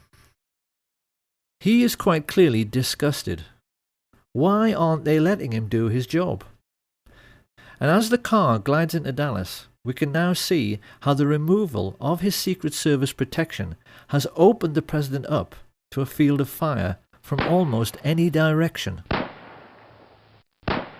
It's plain from these pictures that as the motorcade moved on into Dallas, the Secret Service, meant to protect the President, remained crowded together on the vehicle behind. While travelling in the pilot car some 400 yards ahead, 3 men are smiling as they see everything is going to plan. Crichton, Lumpkin and Whitmire have used their influence to remove the military protection which should have been amongst the crowd. And whilst the people lining the parade route are 10 deep in places, Lumpkin has seen to it that the police have let almost no one into the would-be crime scene. Pausing at the corner of Houston and Elm, Lumpkin is seen exchanging reassurances with one of his men. Yes, he tells him, the hit is on. Glancing discreetly upwards, he sees Weatherford and the best Cuban sniper, Eladio del Valle, preparing to fire. The signal is passed to the other snipers to get into position. Having been let into the Daltex building by oil baron Harrelson Hunt, Eugene Hale Brading unlocks the second-floor broom closet. A client of New Orleans lawyer G. Ray Gill, who also represents mafia boss Carlos Marcello, Brading has a getaway pilot waiting, whom Gill employs as a private detective, David Ferry. He opens the window, and as Charles Nicoletti loads his rifle, Richard Kane listens to his radio. Car coming. Get ready. Closing the door, Milwaukee Phil Aldericio guards the corridor with 2 Cubans, Rolando Mesferrer and Rolando Otero. This basic pattern was established all over the plaza. A sniper next to a radio man, alongside a second marksman who could take over should the first want to back out at the last moment. Each team was then guarded by more assassins, mainly Cubans, who made sure no one interfered with each group. It all sounds quite professional, and the truth is, it was. Sam Giancana's spy in the Chicago police force, Richard Kane, was an electronics and wiretapping expert who spoke 5 languages. Up on the grassy knoll, with his childhood friend Charles Harrison, stood the diminutive Charles Frederick Rogers, a nuclear physicist who worked in seismology for Shell Oil. He was also friends with David Ferry and the Civil Air Patrol. Up in the Texas School Book Depository, LBJ's psychotic hitman Malcolm Wallace held a PhD and taught at the University of Texas. The Texas oilmen, mafia dons, merchant bankers and military industrialists had assembled the all-time dream team of professional killers. They were there to make absolutely certain their king died, and the 2 men who in later years would steal his crown, Richard Milhouse Nixon and George Herbert Walker Bush, smiled from the sidewalk as they exchanged winks with Jack Crichton. There was no way Kennedy could escape now, and they knew it. Arranging his sniper's nest at the other end of the 6th floor, Sturgis was the first to be spotted by Arnold Rowland. I just looking around and we noticed a man up in the window, and I remarked to my wife, tried to point him out, and remarked that he must be a security guard, Secret Service agent. The window then that you're referring to is on the opposite end of the building from where the main entrance to the building is. Yes, it is on the other side of the building. And he had a rifle. It looked like a high-powered rifle because it had a scope which looked in relation to the size of the rifle to be a big scope. A moment later, 15-year-old Amos Ewins caught sight of one of the Sturgis-trained Cubans, Ignacio Novosampol. Even more significantly, Richard Randolph Carr, a steel construction worker who was looking for a job in the new Dallas courthouse, which was then under construction, stared out from his 7th-floor vantage point and saw Malcolm Wallace taking position to fire. Testifying at the trial of Clay Shaw, he gave a minutely detailed description of a very heavy-set man in a sports jacket who wore large framed glasses. He could see the man so clearly, he even said his eyeglasses had large earpieces. America, the home of the brave and the land of the free, was about to discover that it wasn't what it thought it was. As the president's car made the turn onto Houston, government agents who had sworn an oath to uphold their country's democratic principles waited alongside mafia killers to murder their own commander-in-chief. One of the men they were working for, Sam Giancana, said this proved that in reality there was no such thing as white hats and black hats.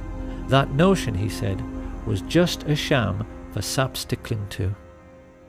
The one thing I recognized was there are no black hats and there are no white hats. They all conduct themselves the exact same. And very good evidence of that is that the CIA would hire 2 so-called mafia men, Sam Giancana and John Roselli, to assassinate Fidel Castro. If there's such a difference, you're not supposed to have anything to do with each other. But in essence, the remark is really they're all in bed together. They all do business together. Stage 1 was meant to be a single shot by Charles Nicoletti into the back of Kennedy's head from the Daltex building some 40 yards behind. Had he succeeded, the plotters would have had the single assassin with one bullet story they wanted. But in his excitement, the mafia assassin squeezed the trigger too soon. His bullet ricocheted off the hard chrome sill of the limo's back seat and struck the curb beneath the overpass, sending up a sharp piece of concrete which scratched James Tague's face. Watch again. We clearly see how this little girl stops running and her gaze looks directly at where the shot originated and not up at the 6th floor of the depository. It was now that Umbrella Man took over. Standing right at the curbside, it was his job, should the first shot miss, to give a clear visual signal. Target is not injured. The intelligence chiefs knew that if this situation occurred, Kennedy would now be moving rapidly away from the first sniper. They knew the only way to make sure of getting him was to fusillade the car. So a moment later, 2 rifles tried to fire from directly in front at exactly the same time, to deceive witnesses into thinking there was only one shot. You said you'd killed President Kennedy. At the same time I said I had killed the judge, I said I had killed Kennedy. Well, do you believe Lee Harvey Oswald killed President Kennedy? We'll get back to that. Alone, without any aid from a rogue agency of the U.S. government, or at least a portion of that agency. I believe you're very naive if you do. Harrelson's bullet hit JFK in the throat, and another gunman, hiding in a culvert 50 yards away, up in the embankment of the overpass, made the hole in the windscreen, which was later seen by Dr. Evalier Glanges. The presidential limousine was there. Had been standing there for some time just watching the back of the emergency room. Talked to my friend next to me and said, "Look, there's a bullet hole in the windshield," and pointed it out to them. But it was very clear it was a through and through bullet hole through the windshield of the car from the front to the back. As Kennedy emerges from behind the road sign, his distress is clear, while Governor Connolly remains composed. This single frame of the Zapruder film makes nonsense of the single bullet theory, because it's quite clear both men have not been struck at the same time.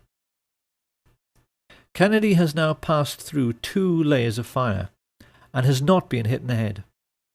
To cover this eventuality, the assassins were given a simple instruction: fusillade the car with everything.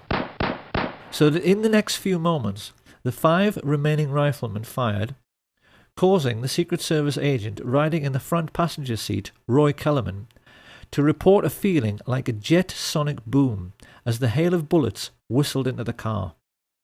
It is now more than 3 seconds after Kennedy is hit in the throat that Frank Sturgis misses his target altogether and blows out 5 inches of Governor Connolly's ribs, compressing his lungs and puffing his cheeks, with a bullet which quite clearly struck at far too steep an angle to come from the other end of the depository. In almost the same instant, Eladio Del Valle hit the governor in the wrist, Weatherford fired into his thigh, and Nicoletti's second shot hit the chrome frame of the window. A moment later, the best marksman, Malcolm Wallace, shot Kennedy in his upper back, the bullet strike witnessed and recorded by all the Secret Service men in the following car. Jackie Kennedy starts looking concerned, and yet even now there are no obvious signs that her husband, held upright by his back brace, has been shot twice. The assassins have so far failed to hit him in the head, and it is now that they play the ace up their sleeve. Here we can finally answer the riddle of where on an empty street you can hide a man with a rifle, and how he can manage to shoot a man speeding past him in a limousine. The answer is that he can't, and that is why the driver, William Greer, looked around twice to see whether Kennedy had been hit in the head, and when he saw he hadn't, as dozens of witnesses, including police officers, confirmed, he stopped the car completely. His orders was to slow down where the rest of the guys... This is Greer, the driver of the presidential limousine. Yeah, presidential limousine. Slow down almost to stop. It is now that most people have been led to believe that Kennedy was shot in the head by Charles Boyd Harrelson, the sniper standing on the grassy knoll. This is not true, because if we look at the angle of elevation of a shot from that area, it's obvious that a shot originating from above and right would have pushed Kennedy's head down and left, whereas it's quite clear that his head is knocked upwards and to the left by the impact. So where did that bullet come from? Incredibly, the answer has lain hidden in the most well-known and iconic image from the assassination of the motorcycle policeman heaving his bike onto its stand. Look now as we freeze frame him here. This is the moment when the whole world was looking up the hill toward the man who had fired from the grassy knoll, but that is not where the police officer is looking. He is looking down into the storm drain, because that is where that shot at a stationary car came from. The shot which all of the well-known assassination witnesses described as coming from behind the picket fence missed completely and ripped up the grass at Jean Hill's feet. She did not even notice, but we know this is true because the FBI told her so. So who were the men who fired unseen from the storm drains on Elm Street? One thing we know is that they were very young and had to be brought into the conspiracy because they had to crawl into a filthy, smelly sewer, something which the older, experienced mafia assassins would never have dreamed of doing. They were basically 2 kids, looking for excitement. The first was Curtis Laverne Crayford, also known as Larry Crayford. Formerly CIA, he had worked for Ruby at the Carousel Club, and Ruby had told everyone his name was Lee Harvey Oswald until Lee Harvey Oswald walked in. But while above ground, the world was taking pictures and running and screaming and trying to figure out what had happened, the other young man was stumbling along 400 yards of a reeking, fetid Dallas sewer pipe to emerge from this culvert. And he was not Lee Harvey Oswald, or Roscoe White, or J.D. Tippit, nor even a Cuban or Russian communist. His name was Jack Allen Lawrence. And we know that after stumbling up this bank, he turned up 15 minutes later at the Lincoln Mercury car showroom, where he'd obtained a job with false references, pale, sweating, and on a hot sunny day in Dallas, covered in mud. Telling his co-workers Albert Bogard and Robert Tater he had been ill that morning, he stumbled into the men's room and threw up, while they, feeling his behaviour was suspicious, called the police, who made a record of the entire incident. Back at the plaza, the guilt of the radio men coordinating the gunfire can be seen from their behaviour. These two, Orlando Bosch and the Umbrella Man, have a seat, while everyone else runs around them. Bosch makes a report that the hit was successful, then casually walks away, just like the chief radio coordinator, Jim Hicks, with the radios clearly visible in their back pockets. A few yards away, the CIA's clean-up squad have begun working to remove all evidence useful to a forensic team. Deputy Sheriff Buddy Walters is here seen finding the bullet which struck in the grass near the manhole cover. He hands it on to one of the fake FBI men, who pockets it. While this is going on, Rogers, Harrelson, and E. Howard Hunt are discovered hiding in the boxcars of the train which they hoped would be their getaway vehicle, until it's prevented from moving by railway dispatcher and key witness Lee Bowers. They are photographed repeatedly as they are marched to the Dallas courthouse, and we can clearly see in this picture the radio receiver Hunt is wearing in his right ear, which is identical to the receivers worn by those Dallas police officers who were part of the plot. As they walk, they are overseen by Colonel Ed Lansdale, who secures their release and begins to give the press the cover story that this man is the major suspect and that acting alone he shot the president from behind. The truth, as we now know, is that 8 separate snipers, firing 16 shots in 4 separate stages, had tried to make certain of killing the president by hitting him in the head and had failed abysmally. The shooting on the day had been nothing to write home about. A third of all the shots had missed the car completely. Had it not been for the ruse of bribing the driver to brake at a point painted on the curbside, which is still visible, so that Jack Lawrence could shoot Kennedy in the head from just 15 feet away, the president might have survived.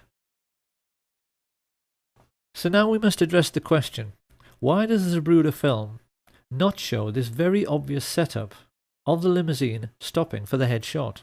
The answer, of course, is that it has been tampered with. In the 1960s, Hollywood special effects teams had developed techniques for masking off segments of film frames to disguise the true movement of figures within the picture. In the Zapruder film, frames have been removed in order to fake a continuous flowing motion, so that we don't see the very obvious setup which dozens of witnesses reported. If you look now at the top of the frame, the doctoring of the film becomes perfectly obvious in the way in which the figures are blurred and yet the shadows are sharp, which is impossible. This CIA tampering with the evidence becomes even clearer when the Zapruder film is run next to the Orville Nix film taken from the other side. It's easy to see from the way the motorcycles suddenly close on the limousine that it stops completely.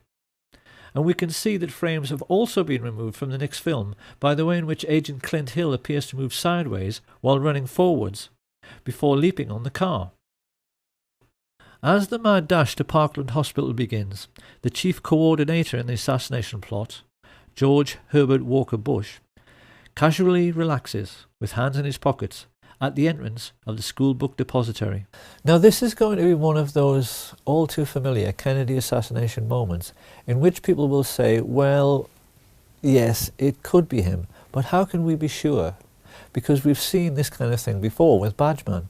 However, a gentleman who I think must be a police detective has posted a YouTube video in which he utilizes the latest forensic techniques for identifying murder suspects by making a comparison between the photo taken in Dealey Plaza and one of George Bush in conversation with Richard Nixon during Watergate.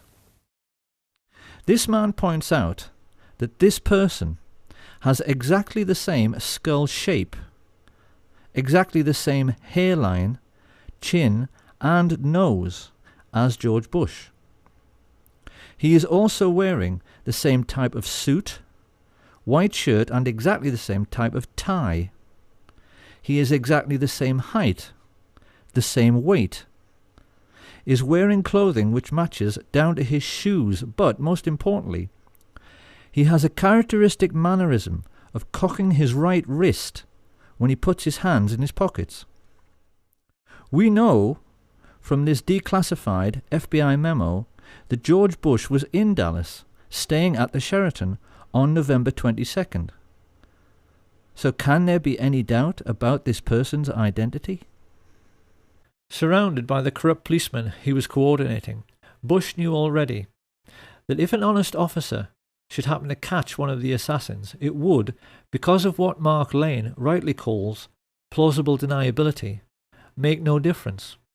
Because what would they find? Mafia hoods with prison records as long as their arms? Or contract killers like Charles Harrelson? They certainly wouldn't have found anyone who carried CIA credentials or anyone whose involvement with the government could be traced. But even while he smiled and chatted to his fellow killers, Bush was unaware that the plotters had just made their first big mistake. They knew that they had to forensically control the body from the moment the shots were fired, and the moment Kennedy entered Trauma Room 1, that control had to be relinquished. Although they had CIA agents placed in the emergency unit, these people were not aware of the throat wound, which could hardly be seen because it was so tiny. It was at this moment that all the Dallas doctors and nurses like Aubrey Bell made a mental note of this very obvious sign of a frontal entry shot. One of the Dallas medical team, Dr. Charles Crenshaw, a junior doctor at that time, vividly recalls what the first professionals in the Kennedy killing had to deal with. The second wound was here in the throat, right above the necktie. It was a small opening, very small, 3 to 5 millimeters, about the size of your little finger. I looked at the wound again. I wanted to know and remember this the rest of my life. And the rest of my life, I will always know he was shot from the front. And also described the portion missing from the rear of Kennedy's head after the impact of the frangible bullet, which hit him in the right temple. The bullet struck about where and passed about where? From here through. And taking out the back or the occipital part, the back of your head. This was gone. At approximately 1 o'clock Central Standard Time today here in Dallas. He died of a gunshot wound. This information soon made its way to the media. And this is why at the very first press conference, Press Secretary Malcolm Kilduff correctly described the cause of death and direction of the shot. In order to find a means with which to contradict this evidence, the cover-up now began in earnest, with the summoning from the Restland Funeral Home of a CIA agent who was known for being the best in the business at reconstructive surgery on cadavers, John Melvin Liggett. This man was actually attending a funeral when he was told of the president's assassination and asked to go to Parkland by the coroner. What he didn't know as he drove away was that one of his clients in this macabre and gruesome story was at that moment still alive. When he was arrested years later by New York police detective Jim Rothstein, Frank Sturgis, on discovering that Rothstein was a Bay of Pigs veteran like himself, got into an old army buddy's conversation with him and said first of all that after the assassination he returned to the Miami safe house where he ridiculed Marita Lorenz for missing history. It was all perfectly safe, he told her. No cops, no newspaper investigation, everything was covered. I asked Sturgis Jesus Christ, Frank, did you shoot the president? Did you have something to do with that? He said, who gives a shit? Yeah, who's going to prove it? He said, we kill a lot of people. What the hell's the difference? Sturgis then went on to say that Dallas police officer J.D. Tibbet was actually gunned down by the radio talk show host G. Gordon Liddy, who was at that time a CIA agent working with E. Howard Hunt. And here we must address a question which puzzled assassination researchers for years. Why did a Dallas policeman have to die within a few minutes of President Kennedy? What possible function could he have played in the overall plot as a corpse? One would think the authorities could have caught the fleeing patsy without any need to incriminate him any further. So why did the life of J.D. Tibbet also have to end on the 22nd of November 1963? Where did he fit in? In only the last few years, a wonderful investigator called Robert D. Morningstar discovered one tiny little fact about Jefferson Davis Tibbet, which became the most important single piece in the completion of this puzzle. Because Officer Tibbet had a nickname. When he was at work, his fellow officers always used to call him JFK, because at 39 years of age he looked exactly like him. In the only well-known picture of Tibbet, his Elvis haircut makes him appear very youthful, but having turned grey and having nearly turned 40, most people felt his resemblance to Kennedy was uncanny. What Tibbet never knew, as he drove past assassination witnesses Jack Tatum, Domingo Benavides and Aquila Clemens, was that he had been selected to play the role of the president in death. Researchers have always believed it couldn't be a coincidence that Tibbet was shot in the right temple, just like JFK some 45 minutes earlier. They wondered why bullets had been removed from his body in the ambulance, and why, when he was pronounced dead on arrival at the Methodist Hospital, it was felt necessary to move his body to Parkland. With their concentration firmly fixed on the casket of the deceased president, the newsmen completely ignored the ambulance which spirited away the body of J.D. Tibbet, so that it could be loaded onto Air Force 2, where John Melvin Liggett was waiting. When Kennedy's casket arrived at Love Field a few minutes later, Clint Hill, the agent who jumped on the car, recalled that all the people aboard Air Force 1 were told they had to go forward to witness the swearing-in of Lyndon Baines Johnson. This, of course, was just a ruse, to get Jackie Kennedy to leave her husband's body, and the moment she was out of the way, his cadaver was stolen and placed aboard Air Force 2 next to the cadaver of J.D. Tibbet. Many people have seen this famous picture in which LBJ is smiling at Congressman Albert Thomas a moment after becoming president, and he is winking back. We haven't known until now just how huge and terrible a secret he was sharing with Johnson, because at that moment on the plane right alongside, the most highly qualified specialist in reconstructive surgery and embalming in the country, John Melvin Liggett, was starting to make a facsimile of the dead president, using the body of J.D. Tibbet in order to obscure the true extent of the damage to Kennedy's head and make it seem consistent with a shot from behind. But Liggett realized immediately this was well nigh impossible, because having been told over the radio about the head shot, Liddy took it upon himself to try and ape this damage by firing into Tibbet's torso and then, when he was down, firing into his right temple, instead of into the back of the head as he'd been instructed. This was a second huge mistake. The human brain has a consistency like play school plasticine. Fire a bullet through it, and it is very easy for a skilled pathologist to track the bullet's path at autopsy. What Liggett wanted to show to any investigators was a brain that looked like this.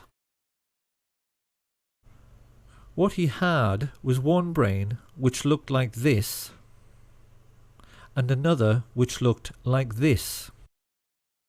A large portion of Kennedy's brain had been ripped out by the impact of the explosive or frangible bullet, and what remained was filled with tiny shards of lead, some of them microscopic, which might take all night to locate. Liggett was terrified. The plotters had asked him to play Dr. Frankenstein at 30,000 feet. Yet with all his embalming experience, he instantly realized a botched job was the best he could possibly deliver.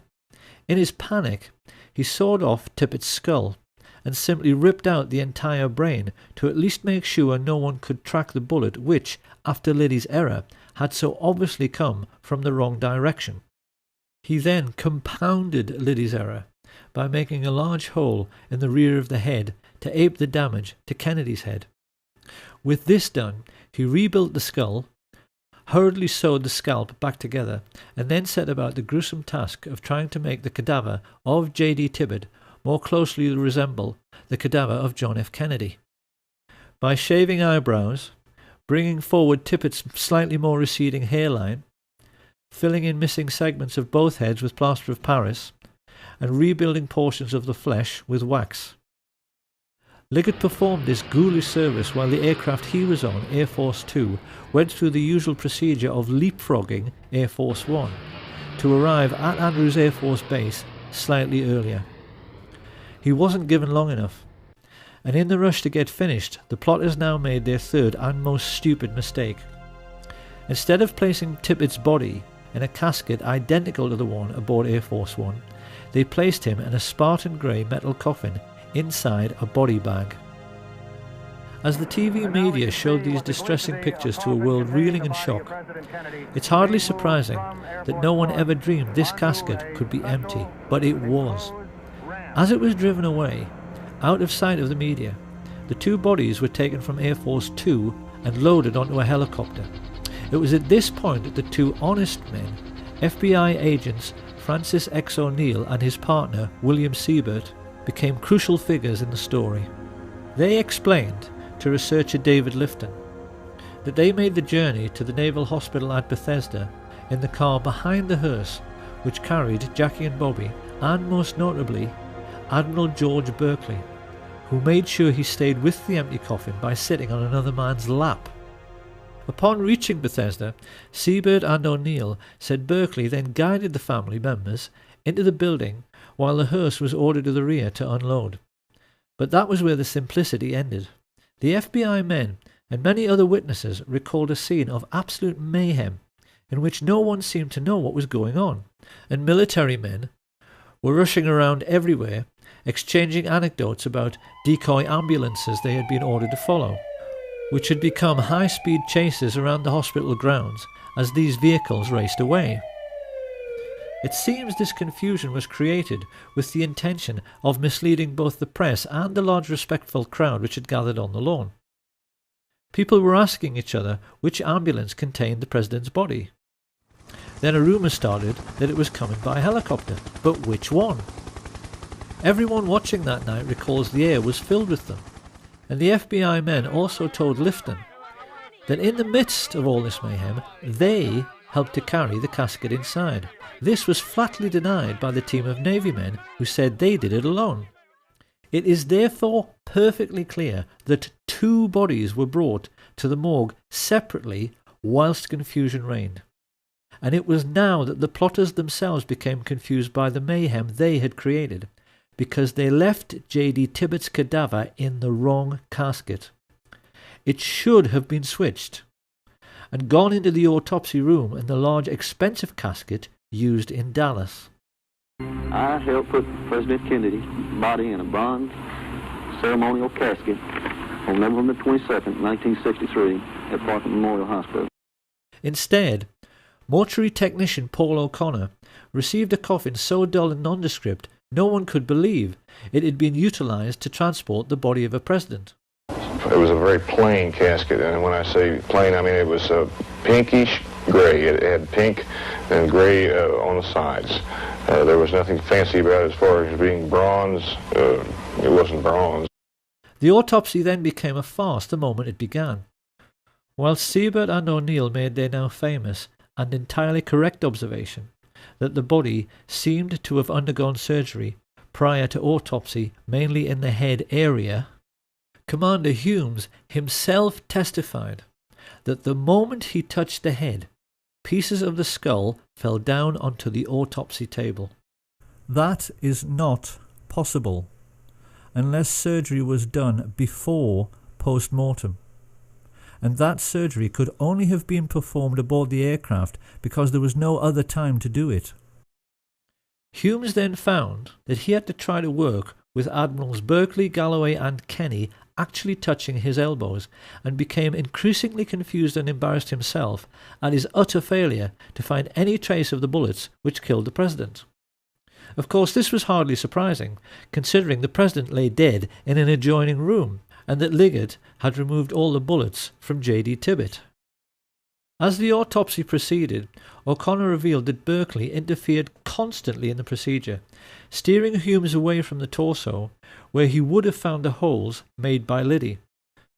And while everyone in the room remained aghast and disturbed by the huge hole in the back of the head and absence of any brain matter, two porters O'Connor had never seen before came in pushing a trolley, which had a sheet on it which hid a small lump. They had told people in the corridor it was a dead newborn baby, but it turned out to be a complete brain, which could only have come from a third cadaver. This was weighed and pickled in formaldehyde before anyone even had a chance to inquire when it had been removed. The most farcical moment of all came when Humes faced Arlen Specter in front of the Warren Commission and found the leading counsel pressing him to say that the wound he found in the back of the head was an entry wound. His incredible answer was that the bullet could only have entered and exited from the rear. Humes actually told the world that the bullet had done a U-turn inside the President's skull. Now that we know the truth, it may seem remarkable that David Lifton got so close, and yet never quite realized that what he had been investigating for 15 years was a body switch. But can we really be surprised? Like so many other decent men, Lifton was simply unable to imagine that anyone could ever think up such a grotesque and degenerate conspiracy. He simply never realized that what he was dealing with was nothing less than the devil himself. And for those who find all this impossible to accept, one of the devils who murdered JFK, Frank Sturgis, was perfectly candid about how routine body switches had become in the CIA by 1963. There was a switch. A body switch. A body switch, yes. The truth about the autopsy is that the devils who killed Kennedy messed up very badly. They had wanted to show the world actual photographs of a single bullet wound from behind. As it was, they had to resort to a lot of badly faked photographs, which critics like Robert Groden easily discredited, and silly drawings, which everyone realized did not line up anywhere near the schoolbook depository. With the autopsy over, Mrs. Kennedy and the President's brother were shown the body prepared for burial. Not surprisingly, they were wholly unconvinced by Liggett's attempts to make a Dallas police officer look like the President of the United States. Witnesses there at the time said Bobby scoffed and said, "It doesn't look anything like him," while Mrs. Kennedy became adamant. "It isn't Jack," she declared.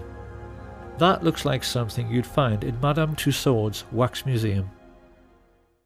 Many people have studied this alleged picture of the President's remains and wondered how it could possibly be John F. Kennedy when the Zapruder film clearly shows this right temple area being blown apart by the impact of the frangible bullet.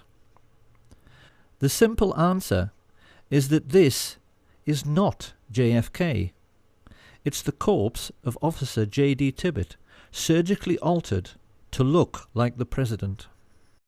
On arriving home, Liggett was informed the plot was in serious trouble. His wife Lois told how he staggered in the door, unkempt, dishevelled, and quite obviously exhausted, which was very out of character for a man who took pride in always being neat, tidy, and organised. It was about 24 hours before I heard from him.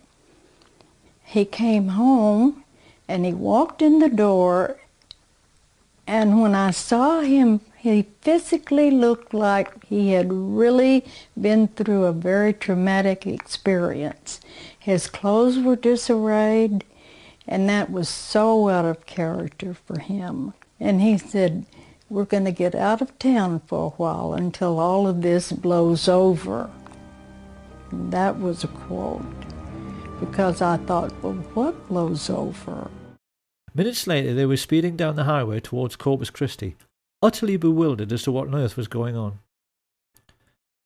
Chain smoking at the wheel, Liggett was looking increasingly nervous. It wasn't just that his botched reconstruction had failed to convince and would lead to courtroom testimony of bullets doing U-turns inside the president's head. The problem was that the patsy was still alive. Deputy Sheriff Roger Craig told investigators it was plain to him that Lee Harvey Oswald was not meant to survive his arrest procedure. He said that when he arrived at the Texas Theater, a group of his fellow officers were waiting at the rear, guns drawn, and that it was quite obvious that Oswald was meant to make a break out the back door where he would run into a hail of gunfire. However, Oswald himself was an intelligence agent, and once he realized he had been chosen as the fall guy, he briefly prolonged his existence by loudly yelling so that all the witnesses present could hear, "I am not resisting arrest. I am not resisting arrest." This is why Liggett, like all the others involved in the plot, was shaking in his boots on November 23rd.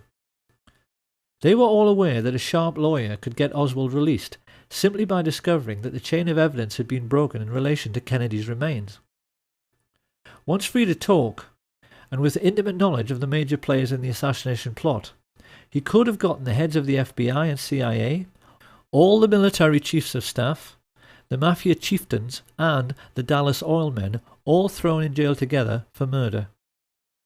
Many people have wondered how the plotters could be so unbelievably dumb and so unbelievably obvious as to have Oswald murdered live on national television. The simple truth was that they had absolutely no choice. Their botched assassination attempt had proved that they were not as smart as they thought they were. The actual shooting had gone very badly. Most of the shots had missed. They'd had to botch the autopsy, and now they were having to botch the silencing of the patsy. Lois Liggett recalled that the moment Ruby fired, the atmosphere in their motel room evaporated.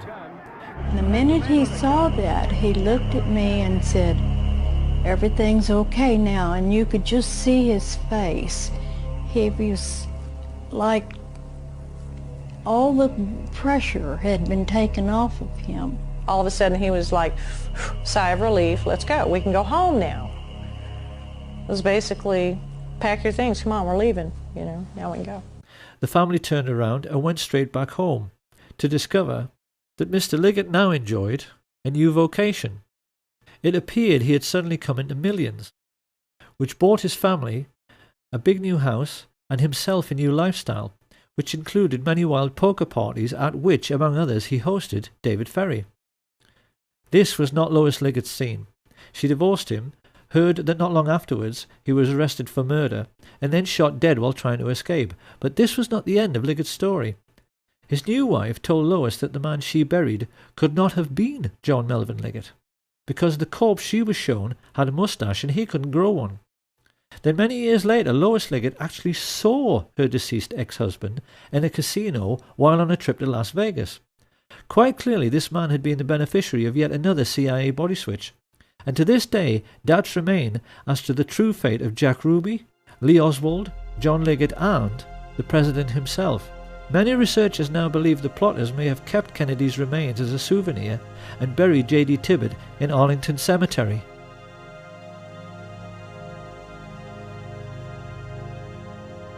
All added together, the pilots, spotters, radio men, mafia assassins, embalmers, physicians, and corrupt agents from the FBI, CIA, and Dallas police had cost the American Nazis $25 million, approximately $2 billion in today's money.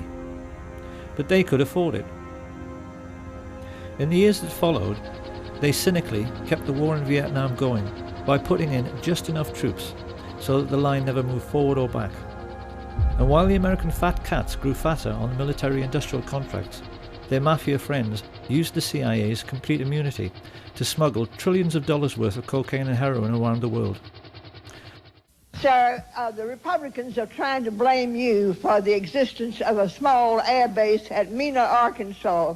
This base was set up by George Bush and Oliver North and the CIA to help the Iran-Contras, and they brought in plane load after plane load of cocaine there for sale in the United States, and then they took the money and bought weapons and took them back to the Contras, all of which was illegal, as you know, under the Bolin Act.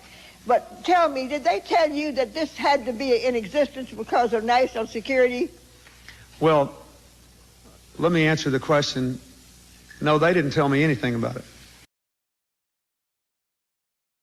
Of course, when criminals are making easy money, they tend to become lazy and careless, and this is what led to Watergate. Someone's here.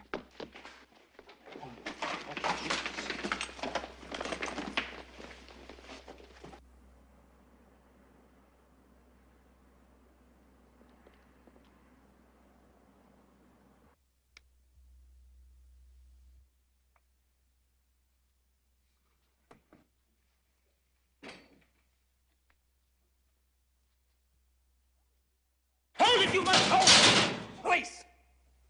Put your hands up!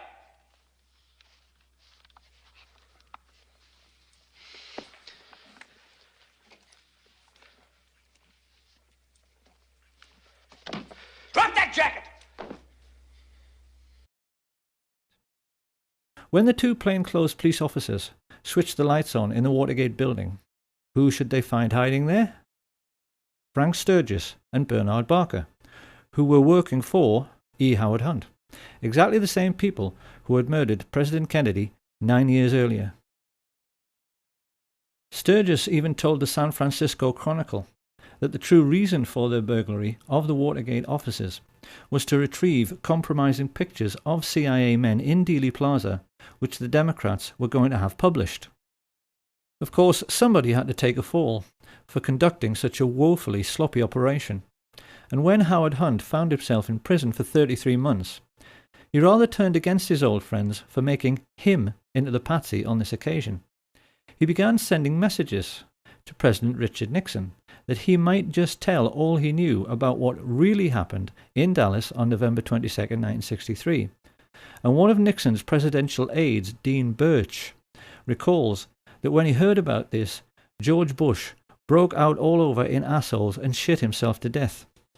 It was this situation which led directly to what journalists now refer to as the Watergate murder, the crash of Flight 553. On December the 8th, 1972, Dorothy Wetzel Hunt, the wife of E. Howard Hunt, boarded a flight from Washington to Chicago. A CIA agent like her husband, she carried $250,000 in her bag, which was to buy the silence of his Watergate co-conspirators. Travelling along with Dorothy was CBS news correspondent Michelle Clark, whose CIA boyfriend had been able to give her a unique journalistic insight into what Watergate was really all about. These two women boarded the aircraft with a dozen other individuals who at that time had information which E. Howard Hunt claimed was going to blow the White House out of the water. As the plane made its final approach through fog and very low cloud, the people living near the aircraft runway sensed something rather strange was going on. The normally quiet suburban street suddenly filled up with cars, and a moment later, having been told to power down too early, Flight 553 emerged from the mist and clipped the branches of some trees before crashing on top of several bungalows on West 70 Street. The watching neighbours were then staggered to see FBI agents immediately leap out of their cars and start rooting around in the debris, a full 10 minutes before the fire brigade even arrived on the scene. 44 people, including Dorothy Hunt and Michelle Clark, were killed in the crash. E. Howard Hunt served his time and came out of prison a widower and $1 million richer. The Nazi shadow government of the United States had faced a blackmail threat and the possibility that their complicity in the murder of President Kennedy might become public knowledge. Their response was to bring down a civilian airliner onto a residential district. They covered it up by having FBI agents on the ground seek out and remove all incriminating documents from the dead bodies found in the wreckage.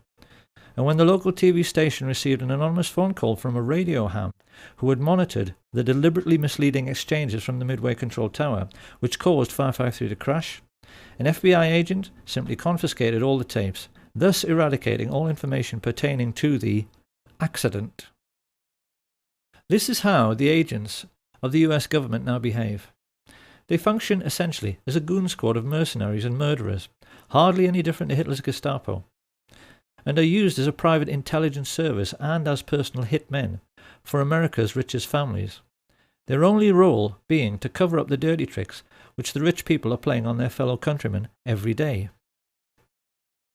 Along with threats and murder, the most important weapon used by this private army of footpads in this ongoing cover-up is disinformation. And it's here that we can now address a question which will probably be bothering the huge numbers of people who have taken an interest in the Kennedy assassination and in the many documentaries produced by assassination researchers over the years. What happened to Badgeman? The answer is very simple. He never existed.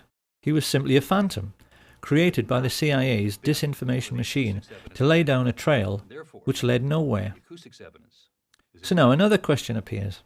If this is so, why have so many people spent a quarter of a century trying to discover his identity?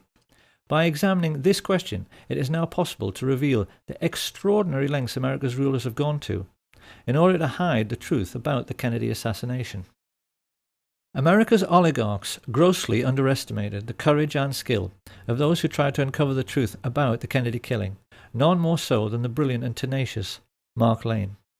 By the mid-1960s, his film Rush to Judgment had left the country in no doubt that they had been multiple gunmen acting together in some sort of conspiracy. Once he had proved this beyond any doubt, the only question remaining was, how big was the conspiracy? So it came as no surprise when polls started showing that 9 out of 10 Americans believed it had to be the CIA.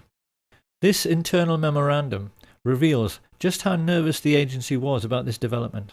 It spells out in no uncertain terms the concern spreading in the corridors of power, and the urgent need to rectify this situation through the use of assets in the media. This great image problem led America's Nazis into initiating Operation Mockingbird, an ongoing policy of using the colossal wealth they were now amassing from drugs and weapons sales to buy up as many TV and film companies, newspapers, and local and national radio stations as they could lay their hands on, to the point where by the 1970s they were proudly boasting that everyone of any significance in the media is CIA. Do you have any people being paid by the CIA who are contributing to a major circulation American journal? We do have people who submit pieces to American journals. Do you have any people paid by the CIA who are working for television networks? This, I think, gets into the kind of getting into the details, Mr. Chairman, that I'd like to get into in executive session. Virtually every well-known journalist, newspaper editor, and television presenter became a secret CIA agent, as did many entertainers and film stars. The question now was how best to use trusted public figures like Walter Cronkite. And this was how the first investigative documentaries about the Kennedy assassination came to be made. It will come as a terrific shock to those who have sought truth and solace in these many films, feature articles, and TV specials to learn that every last one of them, including Oliver Stone's JFK, was actually produced by the CIA.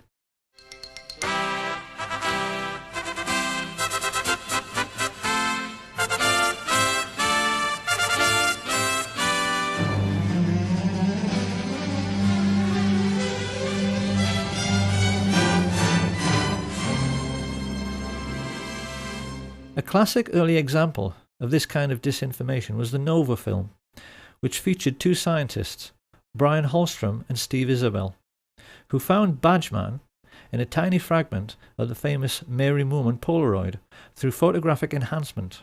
But when investigators took the trouble to actually measure the size of these three figures, it became obvious that they were so tiny they were too small to even be children. Using the scale provided by Abraham Zapruder over on the right, it's clear that these alleged people are so lacking in stature they wouldn't actually have been able to look over the stockade fence. The truth is that they never existed. And so the question now is, who were Hallstrom and Isabel? And who, for that matter, was Gordon Arnold, the old-age pensioner who appeared in The Men Who Killed Kennedy to claim that Badgeman had kicked him and taken his camera? I could be the only one that...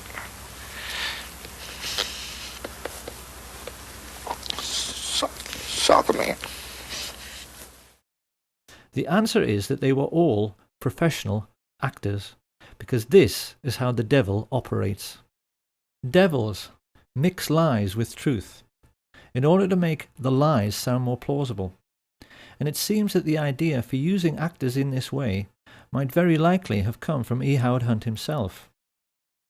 After Hunt's deathbed confession, in which he admitted the involvement of the CIA, his son, St. John Hunt, posted many revealing statements about what kind of character his father was. It's quite well known that E. Howard Hunt wrote spy novels and screenplays. And when he was discussing this, St. John Hunt maintained his father tried to live his life as if every day was another exciting scene from a movie, to the total exclusion of his own family. The way St. John Hunt put it was, he would never cut carrots or go shopping with us or anything like that. James Bond doesn't have a family. Historians are well aware that the CIA studies everything which is impressive, and it now seems very plain that they were greatly influenced by the brilliance of the Levinson and Link Columbo series, particularly one episode, Murder, Smoke and Shadows, in which the killer, who is a ruthless young movie director, tries to confuse and mislead Columbo through his powers of creating illusion, only to have the tables turned when this is done back to him, because the whole point of that episode is that the audience never know who is and who isn't supposed to be an actor. The Men Who Killed Kennedy series was laid out in the same way. Whilst a few of the interviewees, like the Willis family, were genuine, most of the people claiming to be witnesses were simply actors, whose only job was to keep people's minds on the grassy knoll, so they would never think about the storm drains and where the shots actually originated. Oliver Stone's film was made to serve exactly the same purpose. It's also very clear that the CIA spent a lot of time studying the emotional breakdown in interviews with people like the ambulance driver, Aubrey Reich. Intelligence agents are fully aware that when an audience sees someone sobbing from grief on screen, they tend to become emotional themselves. This is how sensitive, humane people react. And when this happens, you're no longer thinking.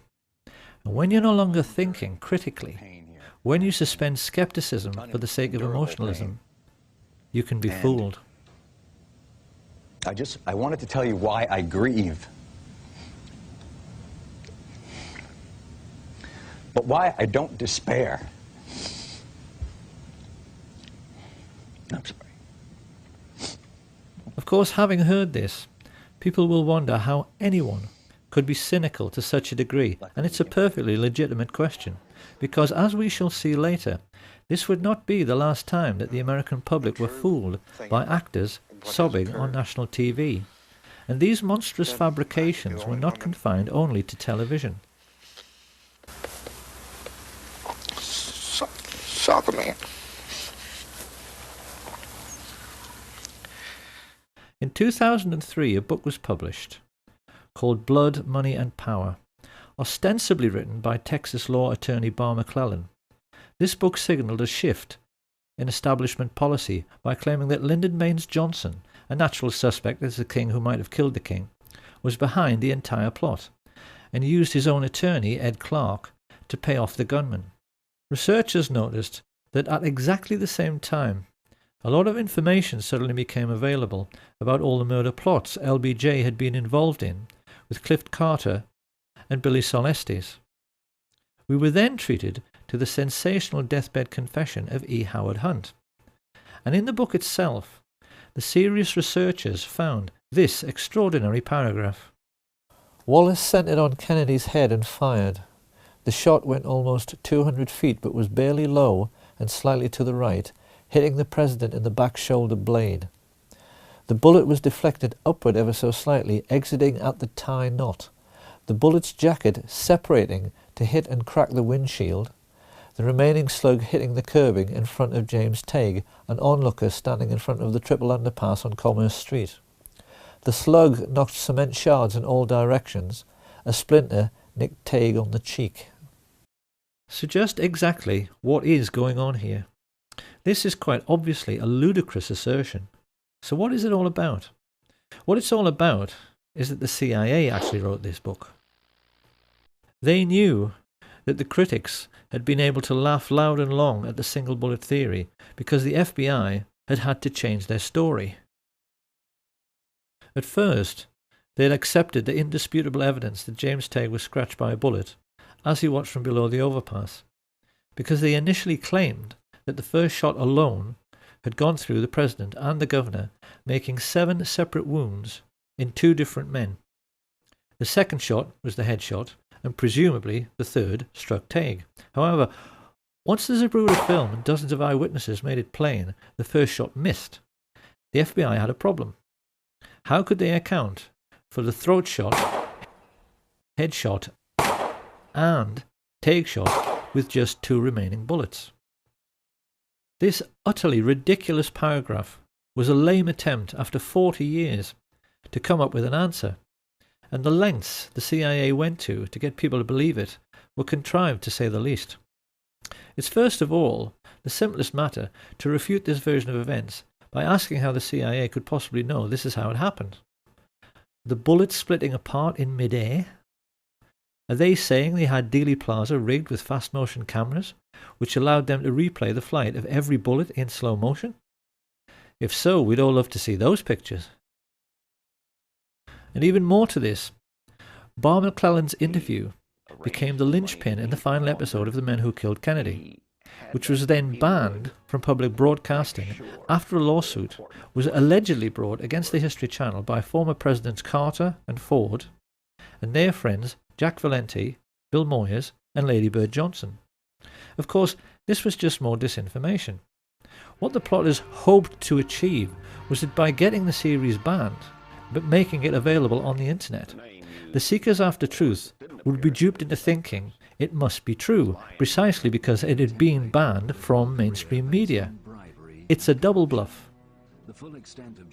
It is quite possible, after all of this ludicrous skullduggery, that even the CIA themselves couldn't remember what purpose it was all supposed to serve.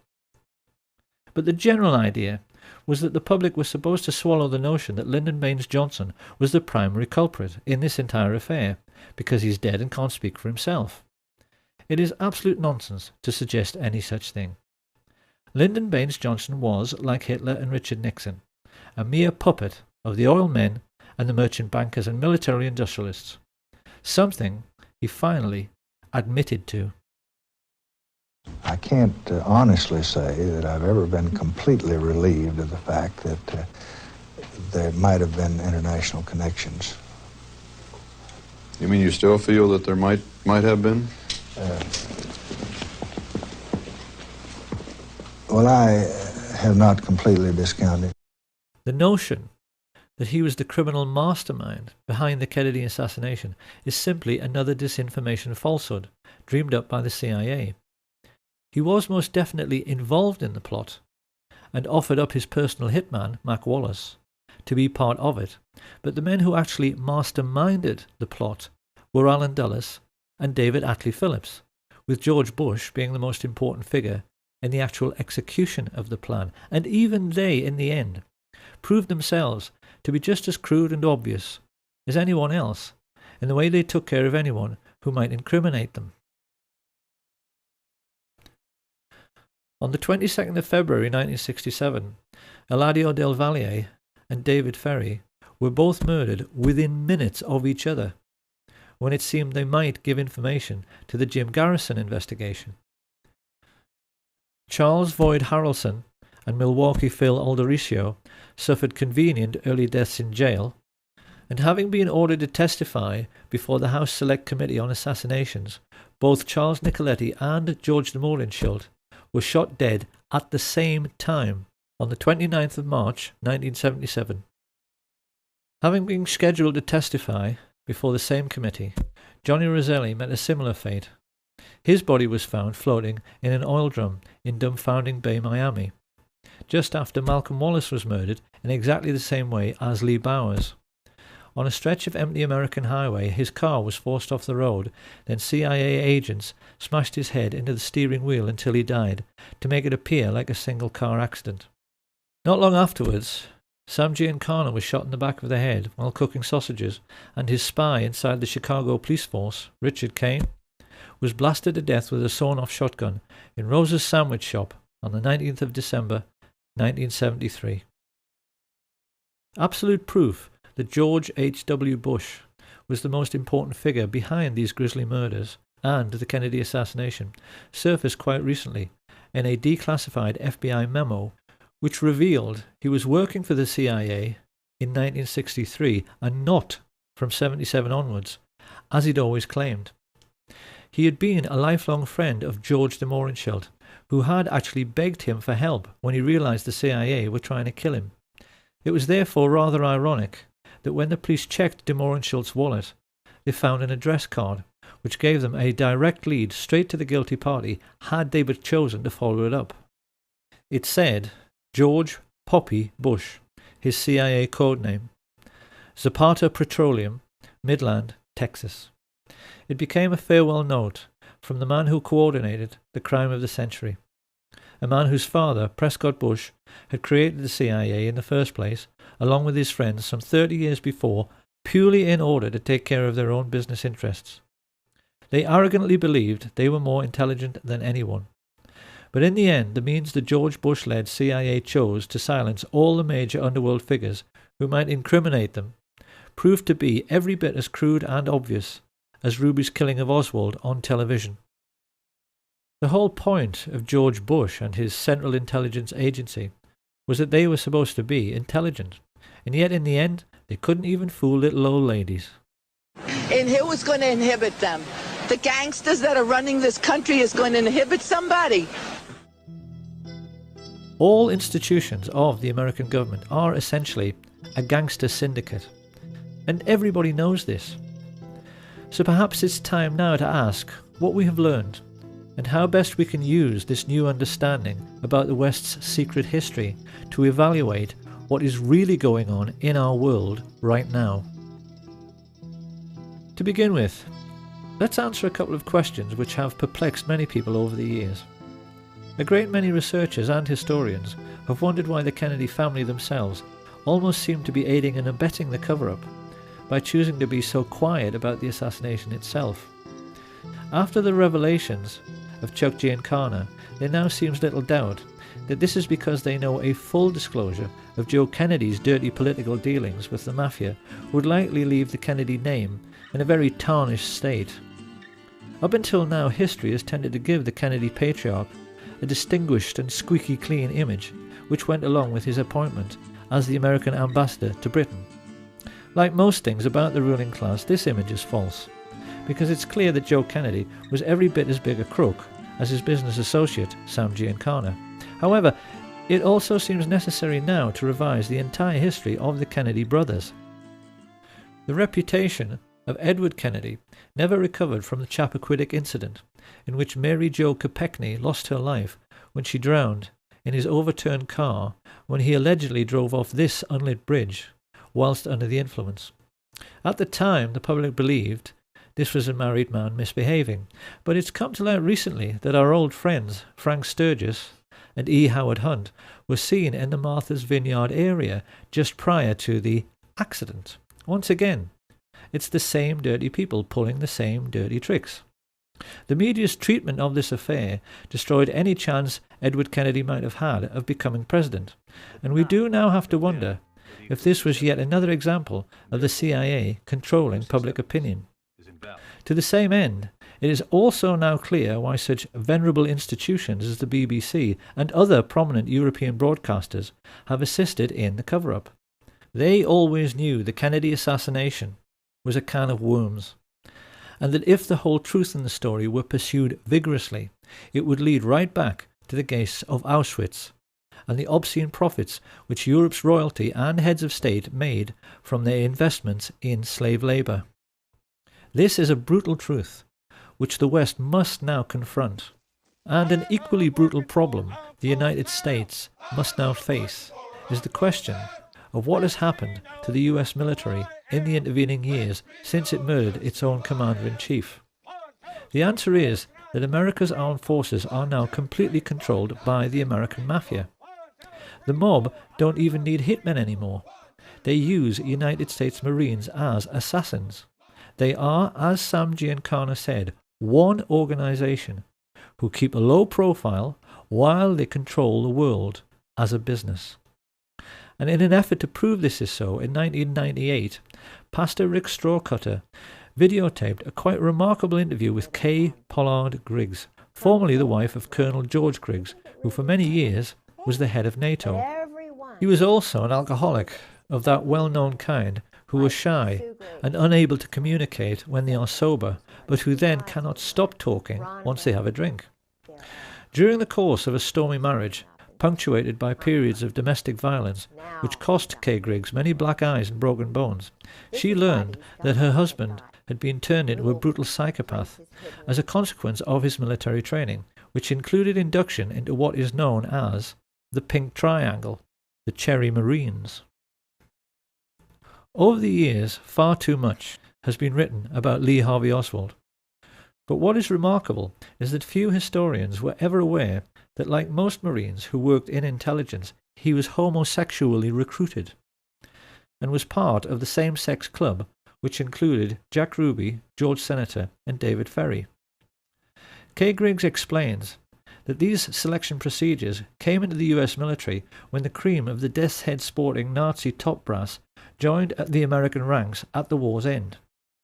Ever since then, the Greek and Spartan traditions which Hitler so admired, and which were integral to the German army, have found their way into American military culture and are now manifest in the way that the old skull and bones procedure for identifying and, most importantly, controlling rising stars is now used to select the top brass of the future. In a nutshell, boy soldiers who want to rise in the ranks can only do so by doing favors for the older men. So George Bush, I mean, all these people rise up to the ranks, the same club. Right. No wonder, you know, I saw a little TV clip one time where a reporter was asking George Bush and others about the Order of the Skull and Bones. You were both in Skull and Bones, the secret society. It's so secret we can't talk about it. What does that mean for America? I mean, if this really got out, that these guys are all inducted because they've got some kind of homosexual thing on them. Indoctrination. I mean, or induction. They have to do that. Yeah. They do that. Yeah. Even in a coffin. And it's even now coming into the military totally. The chiefs do that. They put them in the coffin. They do the bowling ball trick. Okay, you're going to explain this. What happens when you get in the coffin? Why do you get in a coffin? Oh, they get... When you get your eagles, that's a German thing. Okay. You know, it's what the German high command did, and most of them, you know, had the boyfriends and stuff, the Krupps and all of that. It is a German thing that they say goes back to Greece, and it's all the male Marine-looking men that they do it with. See? So now the chiefs have to do that. What they do is they get, George said it's like a zoo. They get everybody really drunk, and they sometimes call it dining in. Shellback is another time that they do it. Not everybody does it, but the ones who do it, if they're young, they get right up to the top. It's a... okay, well, what actually do they do? They've got a coffin, they get inside this... Anal sex. Oh, that. They put them in the coffin, and they do things. This is how military recruits are now controlled. And the mafia military exert a similar hold over all career politicians. At some time on the way up, they are manoeuvred into a compromising position, usually through the use of two-way mirrors in a brothel. And once the mafia military have got something on them, the career politicians, judges, senior police officers and media moguls face a stark choice. Either take your payoff, which is usually worth millions of dollars, or go to jail for life for your misdemeanor. It is with these kinds of tactics, first used by Sam Giancana in the 1930s, that what are now known as the 5 mafia families of the New York metropolitan area, the Genovese, Gambino, Lucchese, Colombo and the Bonanno, control all politics in the United States, and through their business arrangements with the 5-star generals and CIA, control all cocaine and heroin trafficking throughout the entire world. After the dust had settled on the Kennedy assassination, Sam Giancana explained to his younger brother that the mob and the CIA had taken care of JFK together because they were essentially two sides of the same coin. In the last 50 years, that relationship between these two secret societies has become even closer, to the point where they are now indistinguishable. The people who live in the Third World are so well aware of what is really going on, they have come to call the CIA the cocaine importing agency. The World Wide Web now abounds with proof to back this up. And although many people were skeptical at first about Kay Griggs, in recent times her most sensational claims have been fully endorsed by the FBI chief Ted Gunderson, who gave several interviews in support. This cult was involved in distributing drugs up and down the East Coast.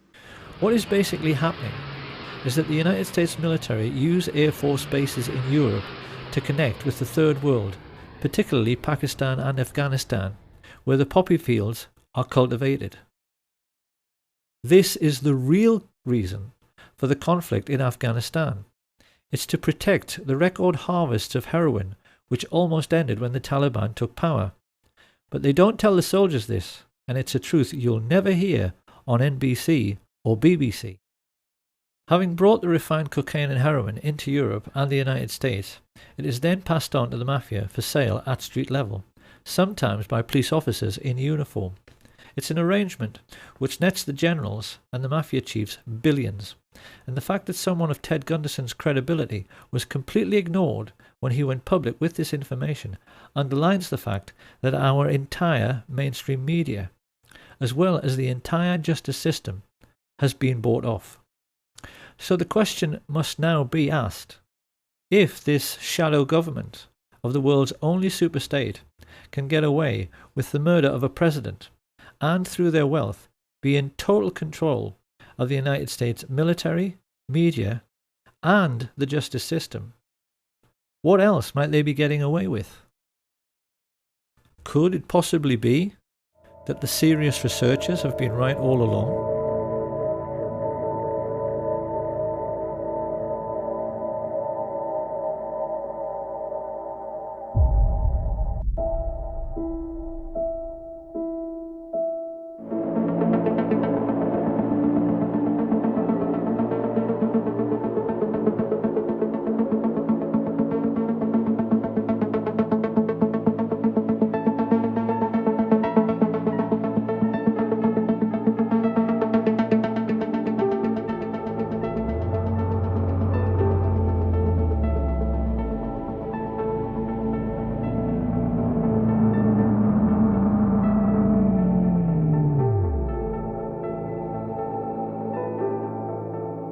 The official report was nonsense because aircraft fuel does not burn at even half the temperature required to melt steel, and that the towers defied the laws of physics by collapsing with perfect uniformity at free fall speed. Buildings in Germany which were bombed over and over again didn't collapse with perfect uniformity down to ground level. Avery also pointed out that in Kennedy's time, his chiefs of staff drafted plans to kill innocent people and commit acts of terrorism in the United States in order to whip up support for a war with Cuba. Codenamed Operation Northwoods, these plans included hijacking planes, and blowing up ships and landmark buildings in order to stimulate a helpful wave of national indignation which could be used to oust Fidel Castro. And there wasn't anything exceptional in this initiative. Northwoods was an offshoot of the notorious Operation Gladio, a sustained campaign organized by MI6 and the CIA, which perpetrated many bombing atrocities in post-war Europe, which they blamed on what they said were communist terror organizations. A typical example was the horrific bombing of Bologna railway station in 1980. Italians will be appalled to learn this outrage was committed by the Americans and the British. But this particular atrocity, which like all others during this period was intended to keep people living in fear of a bogus enemy, so they would accept increasing state control by so-called strong leaders, illustrates only too well the fact that some 40 years prior to 9/11, the cabal of secret Nazis who killed Kennedy were making serious preparations for terrorist attacks upon their European allies and even upon their own country. In the 9/11 news footage, it is abundantly clear that the interviewees are actually paid actors, speaking lines which have been written for them. I feel like I was in a movie. This is exactly the same situation as in The Men Who Killed Kennedy. And because these are people who are being expected to perform, they tend to overdo it. I could be the only one that... saw the man. They killed the president. And to be honest with you, if I'd have known this...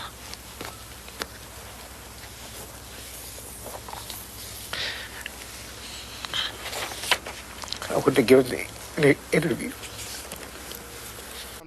It is perfectly clear that the 9/11 street people are trying much too hard to convince their audience. Approximately several minutes after the first plane had hit, I saw this plane come out of nowhere and just ream right into the side of the Twin Tower, exploding through the other side. And then I witnessed both towers collapse, one first and then the second, mostly due to structural failure because the fire was just too intense. 9/11 was in reality just another CIA special effects movie production. And it really has become the Kennedy assassination's long-lost twin, because witnesses who know the truth of what really happened are all being murdered. This didn't stop some people from immediately pointing out that the London Tube bombings were a hoax. The alleged terrorists couldn't have ridden into London on a train which was cancelled. And seasoned researchers are now becoming quite surprised at how sloppy and obvious these alleged terrorist acts are becoming. Any detective would instantly realize the Woolwich terror incident was a joke. We were shown pictures of a supposedly decapitated man lying prone on the street. If that were true, he should be lying in a puddle of his own blood, and the alleged attacker would be soaked in blood all over his front from arterial spray. It is military deception practiced by the rich upon the poor in an ongoing class war. And the most important weapon at their disposal in this class war are television presenters. The BBC has actually become the Ministry of Truth from Orwell's 1984. Everyone working for the BBC today is a whore of the ruling class and a traitor to our way of life, because it is very hard to believe they are all unwitting accomplices in this class war. When we remember that it was some of the BBC's own journalists who revealed that the 9/11 hijackers were all alive, it's hard to accept that their news presenter colleagues haven't figured out the totalitarian nature of what people like Jane Stanley, who reported the collapse of World Trade Center 7 20 minutes before it came down, are really up to. And yet still they go on giving us reassuring smiles, while telling lies on behalf of the ruling class. So in order to make us believe we still have an enemy, and therefore have to live in fear, the rich had to provide us with a new enemy, and this is why in recent years they've encouraged unstable Islamic people to emigrate to the West. It's to provide us with a ready-made enemy. This is their master plan for this single superstate age. And it's for this reason that they perverted political correctness, to make people believe that anybody who refuses to go along with this new doctrine of multiculturalism is the worst person of all. In the West today, we've become quite used to seeing confrontations between the alleged lunatic fringe of Islam and indigenous white men who are trying to defend their culture from foreign influences. What groups like the EDL do not understand, however, is who is really pulling the strings here? Who is behind this? Who arranged this fight? Because any Roman senator would tell you this is simply the old maxim of divide and rule. The Romans invented this system. They always made sure that every conquered region pushed together tribes who were traditionally hostile to one another. The British copied this method after World War I by redrawing the entire map of the Middle East to make sure that the new boundaries always set one Arab tribe against another, particularly the Kurds. What we see on the streets of Britain and America today is the same thing. The whole idea is that while you're fighting against Muslims and they're fighting against you, no one has the time to stop and think about who actually created this situation and who their real enemy really is. The rulers of the Middle Ages arranged a never-ending religious war between Catholic and Protestant for precisely the same reason. Now, why must we always think we have an enemy? Because the ruling group always maintain their position in society by controlling the population through fear. Think about it. If we don't have an enemy, would the public be prepared to pay for the army? Would we be happy to pay for MI5 so that they can read our emails and put a surveillance camera on every street corner? Big Brother has to have an excuse for watching us all the time. And what they call national security is always the perfect excuse. The moment you make a world at peace, it's gone. The keystone in the arch of ruling class power is gone if we don't have an enemy. So the rich are always going to provide us with an enemy forever. And the lesson we need to learn from all of this is that everything in our lives is and always has been a rich man's trick.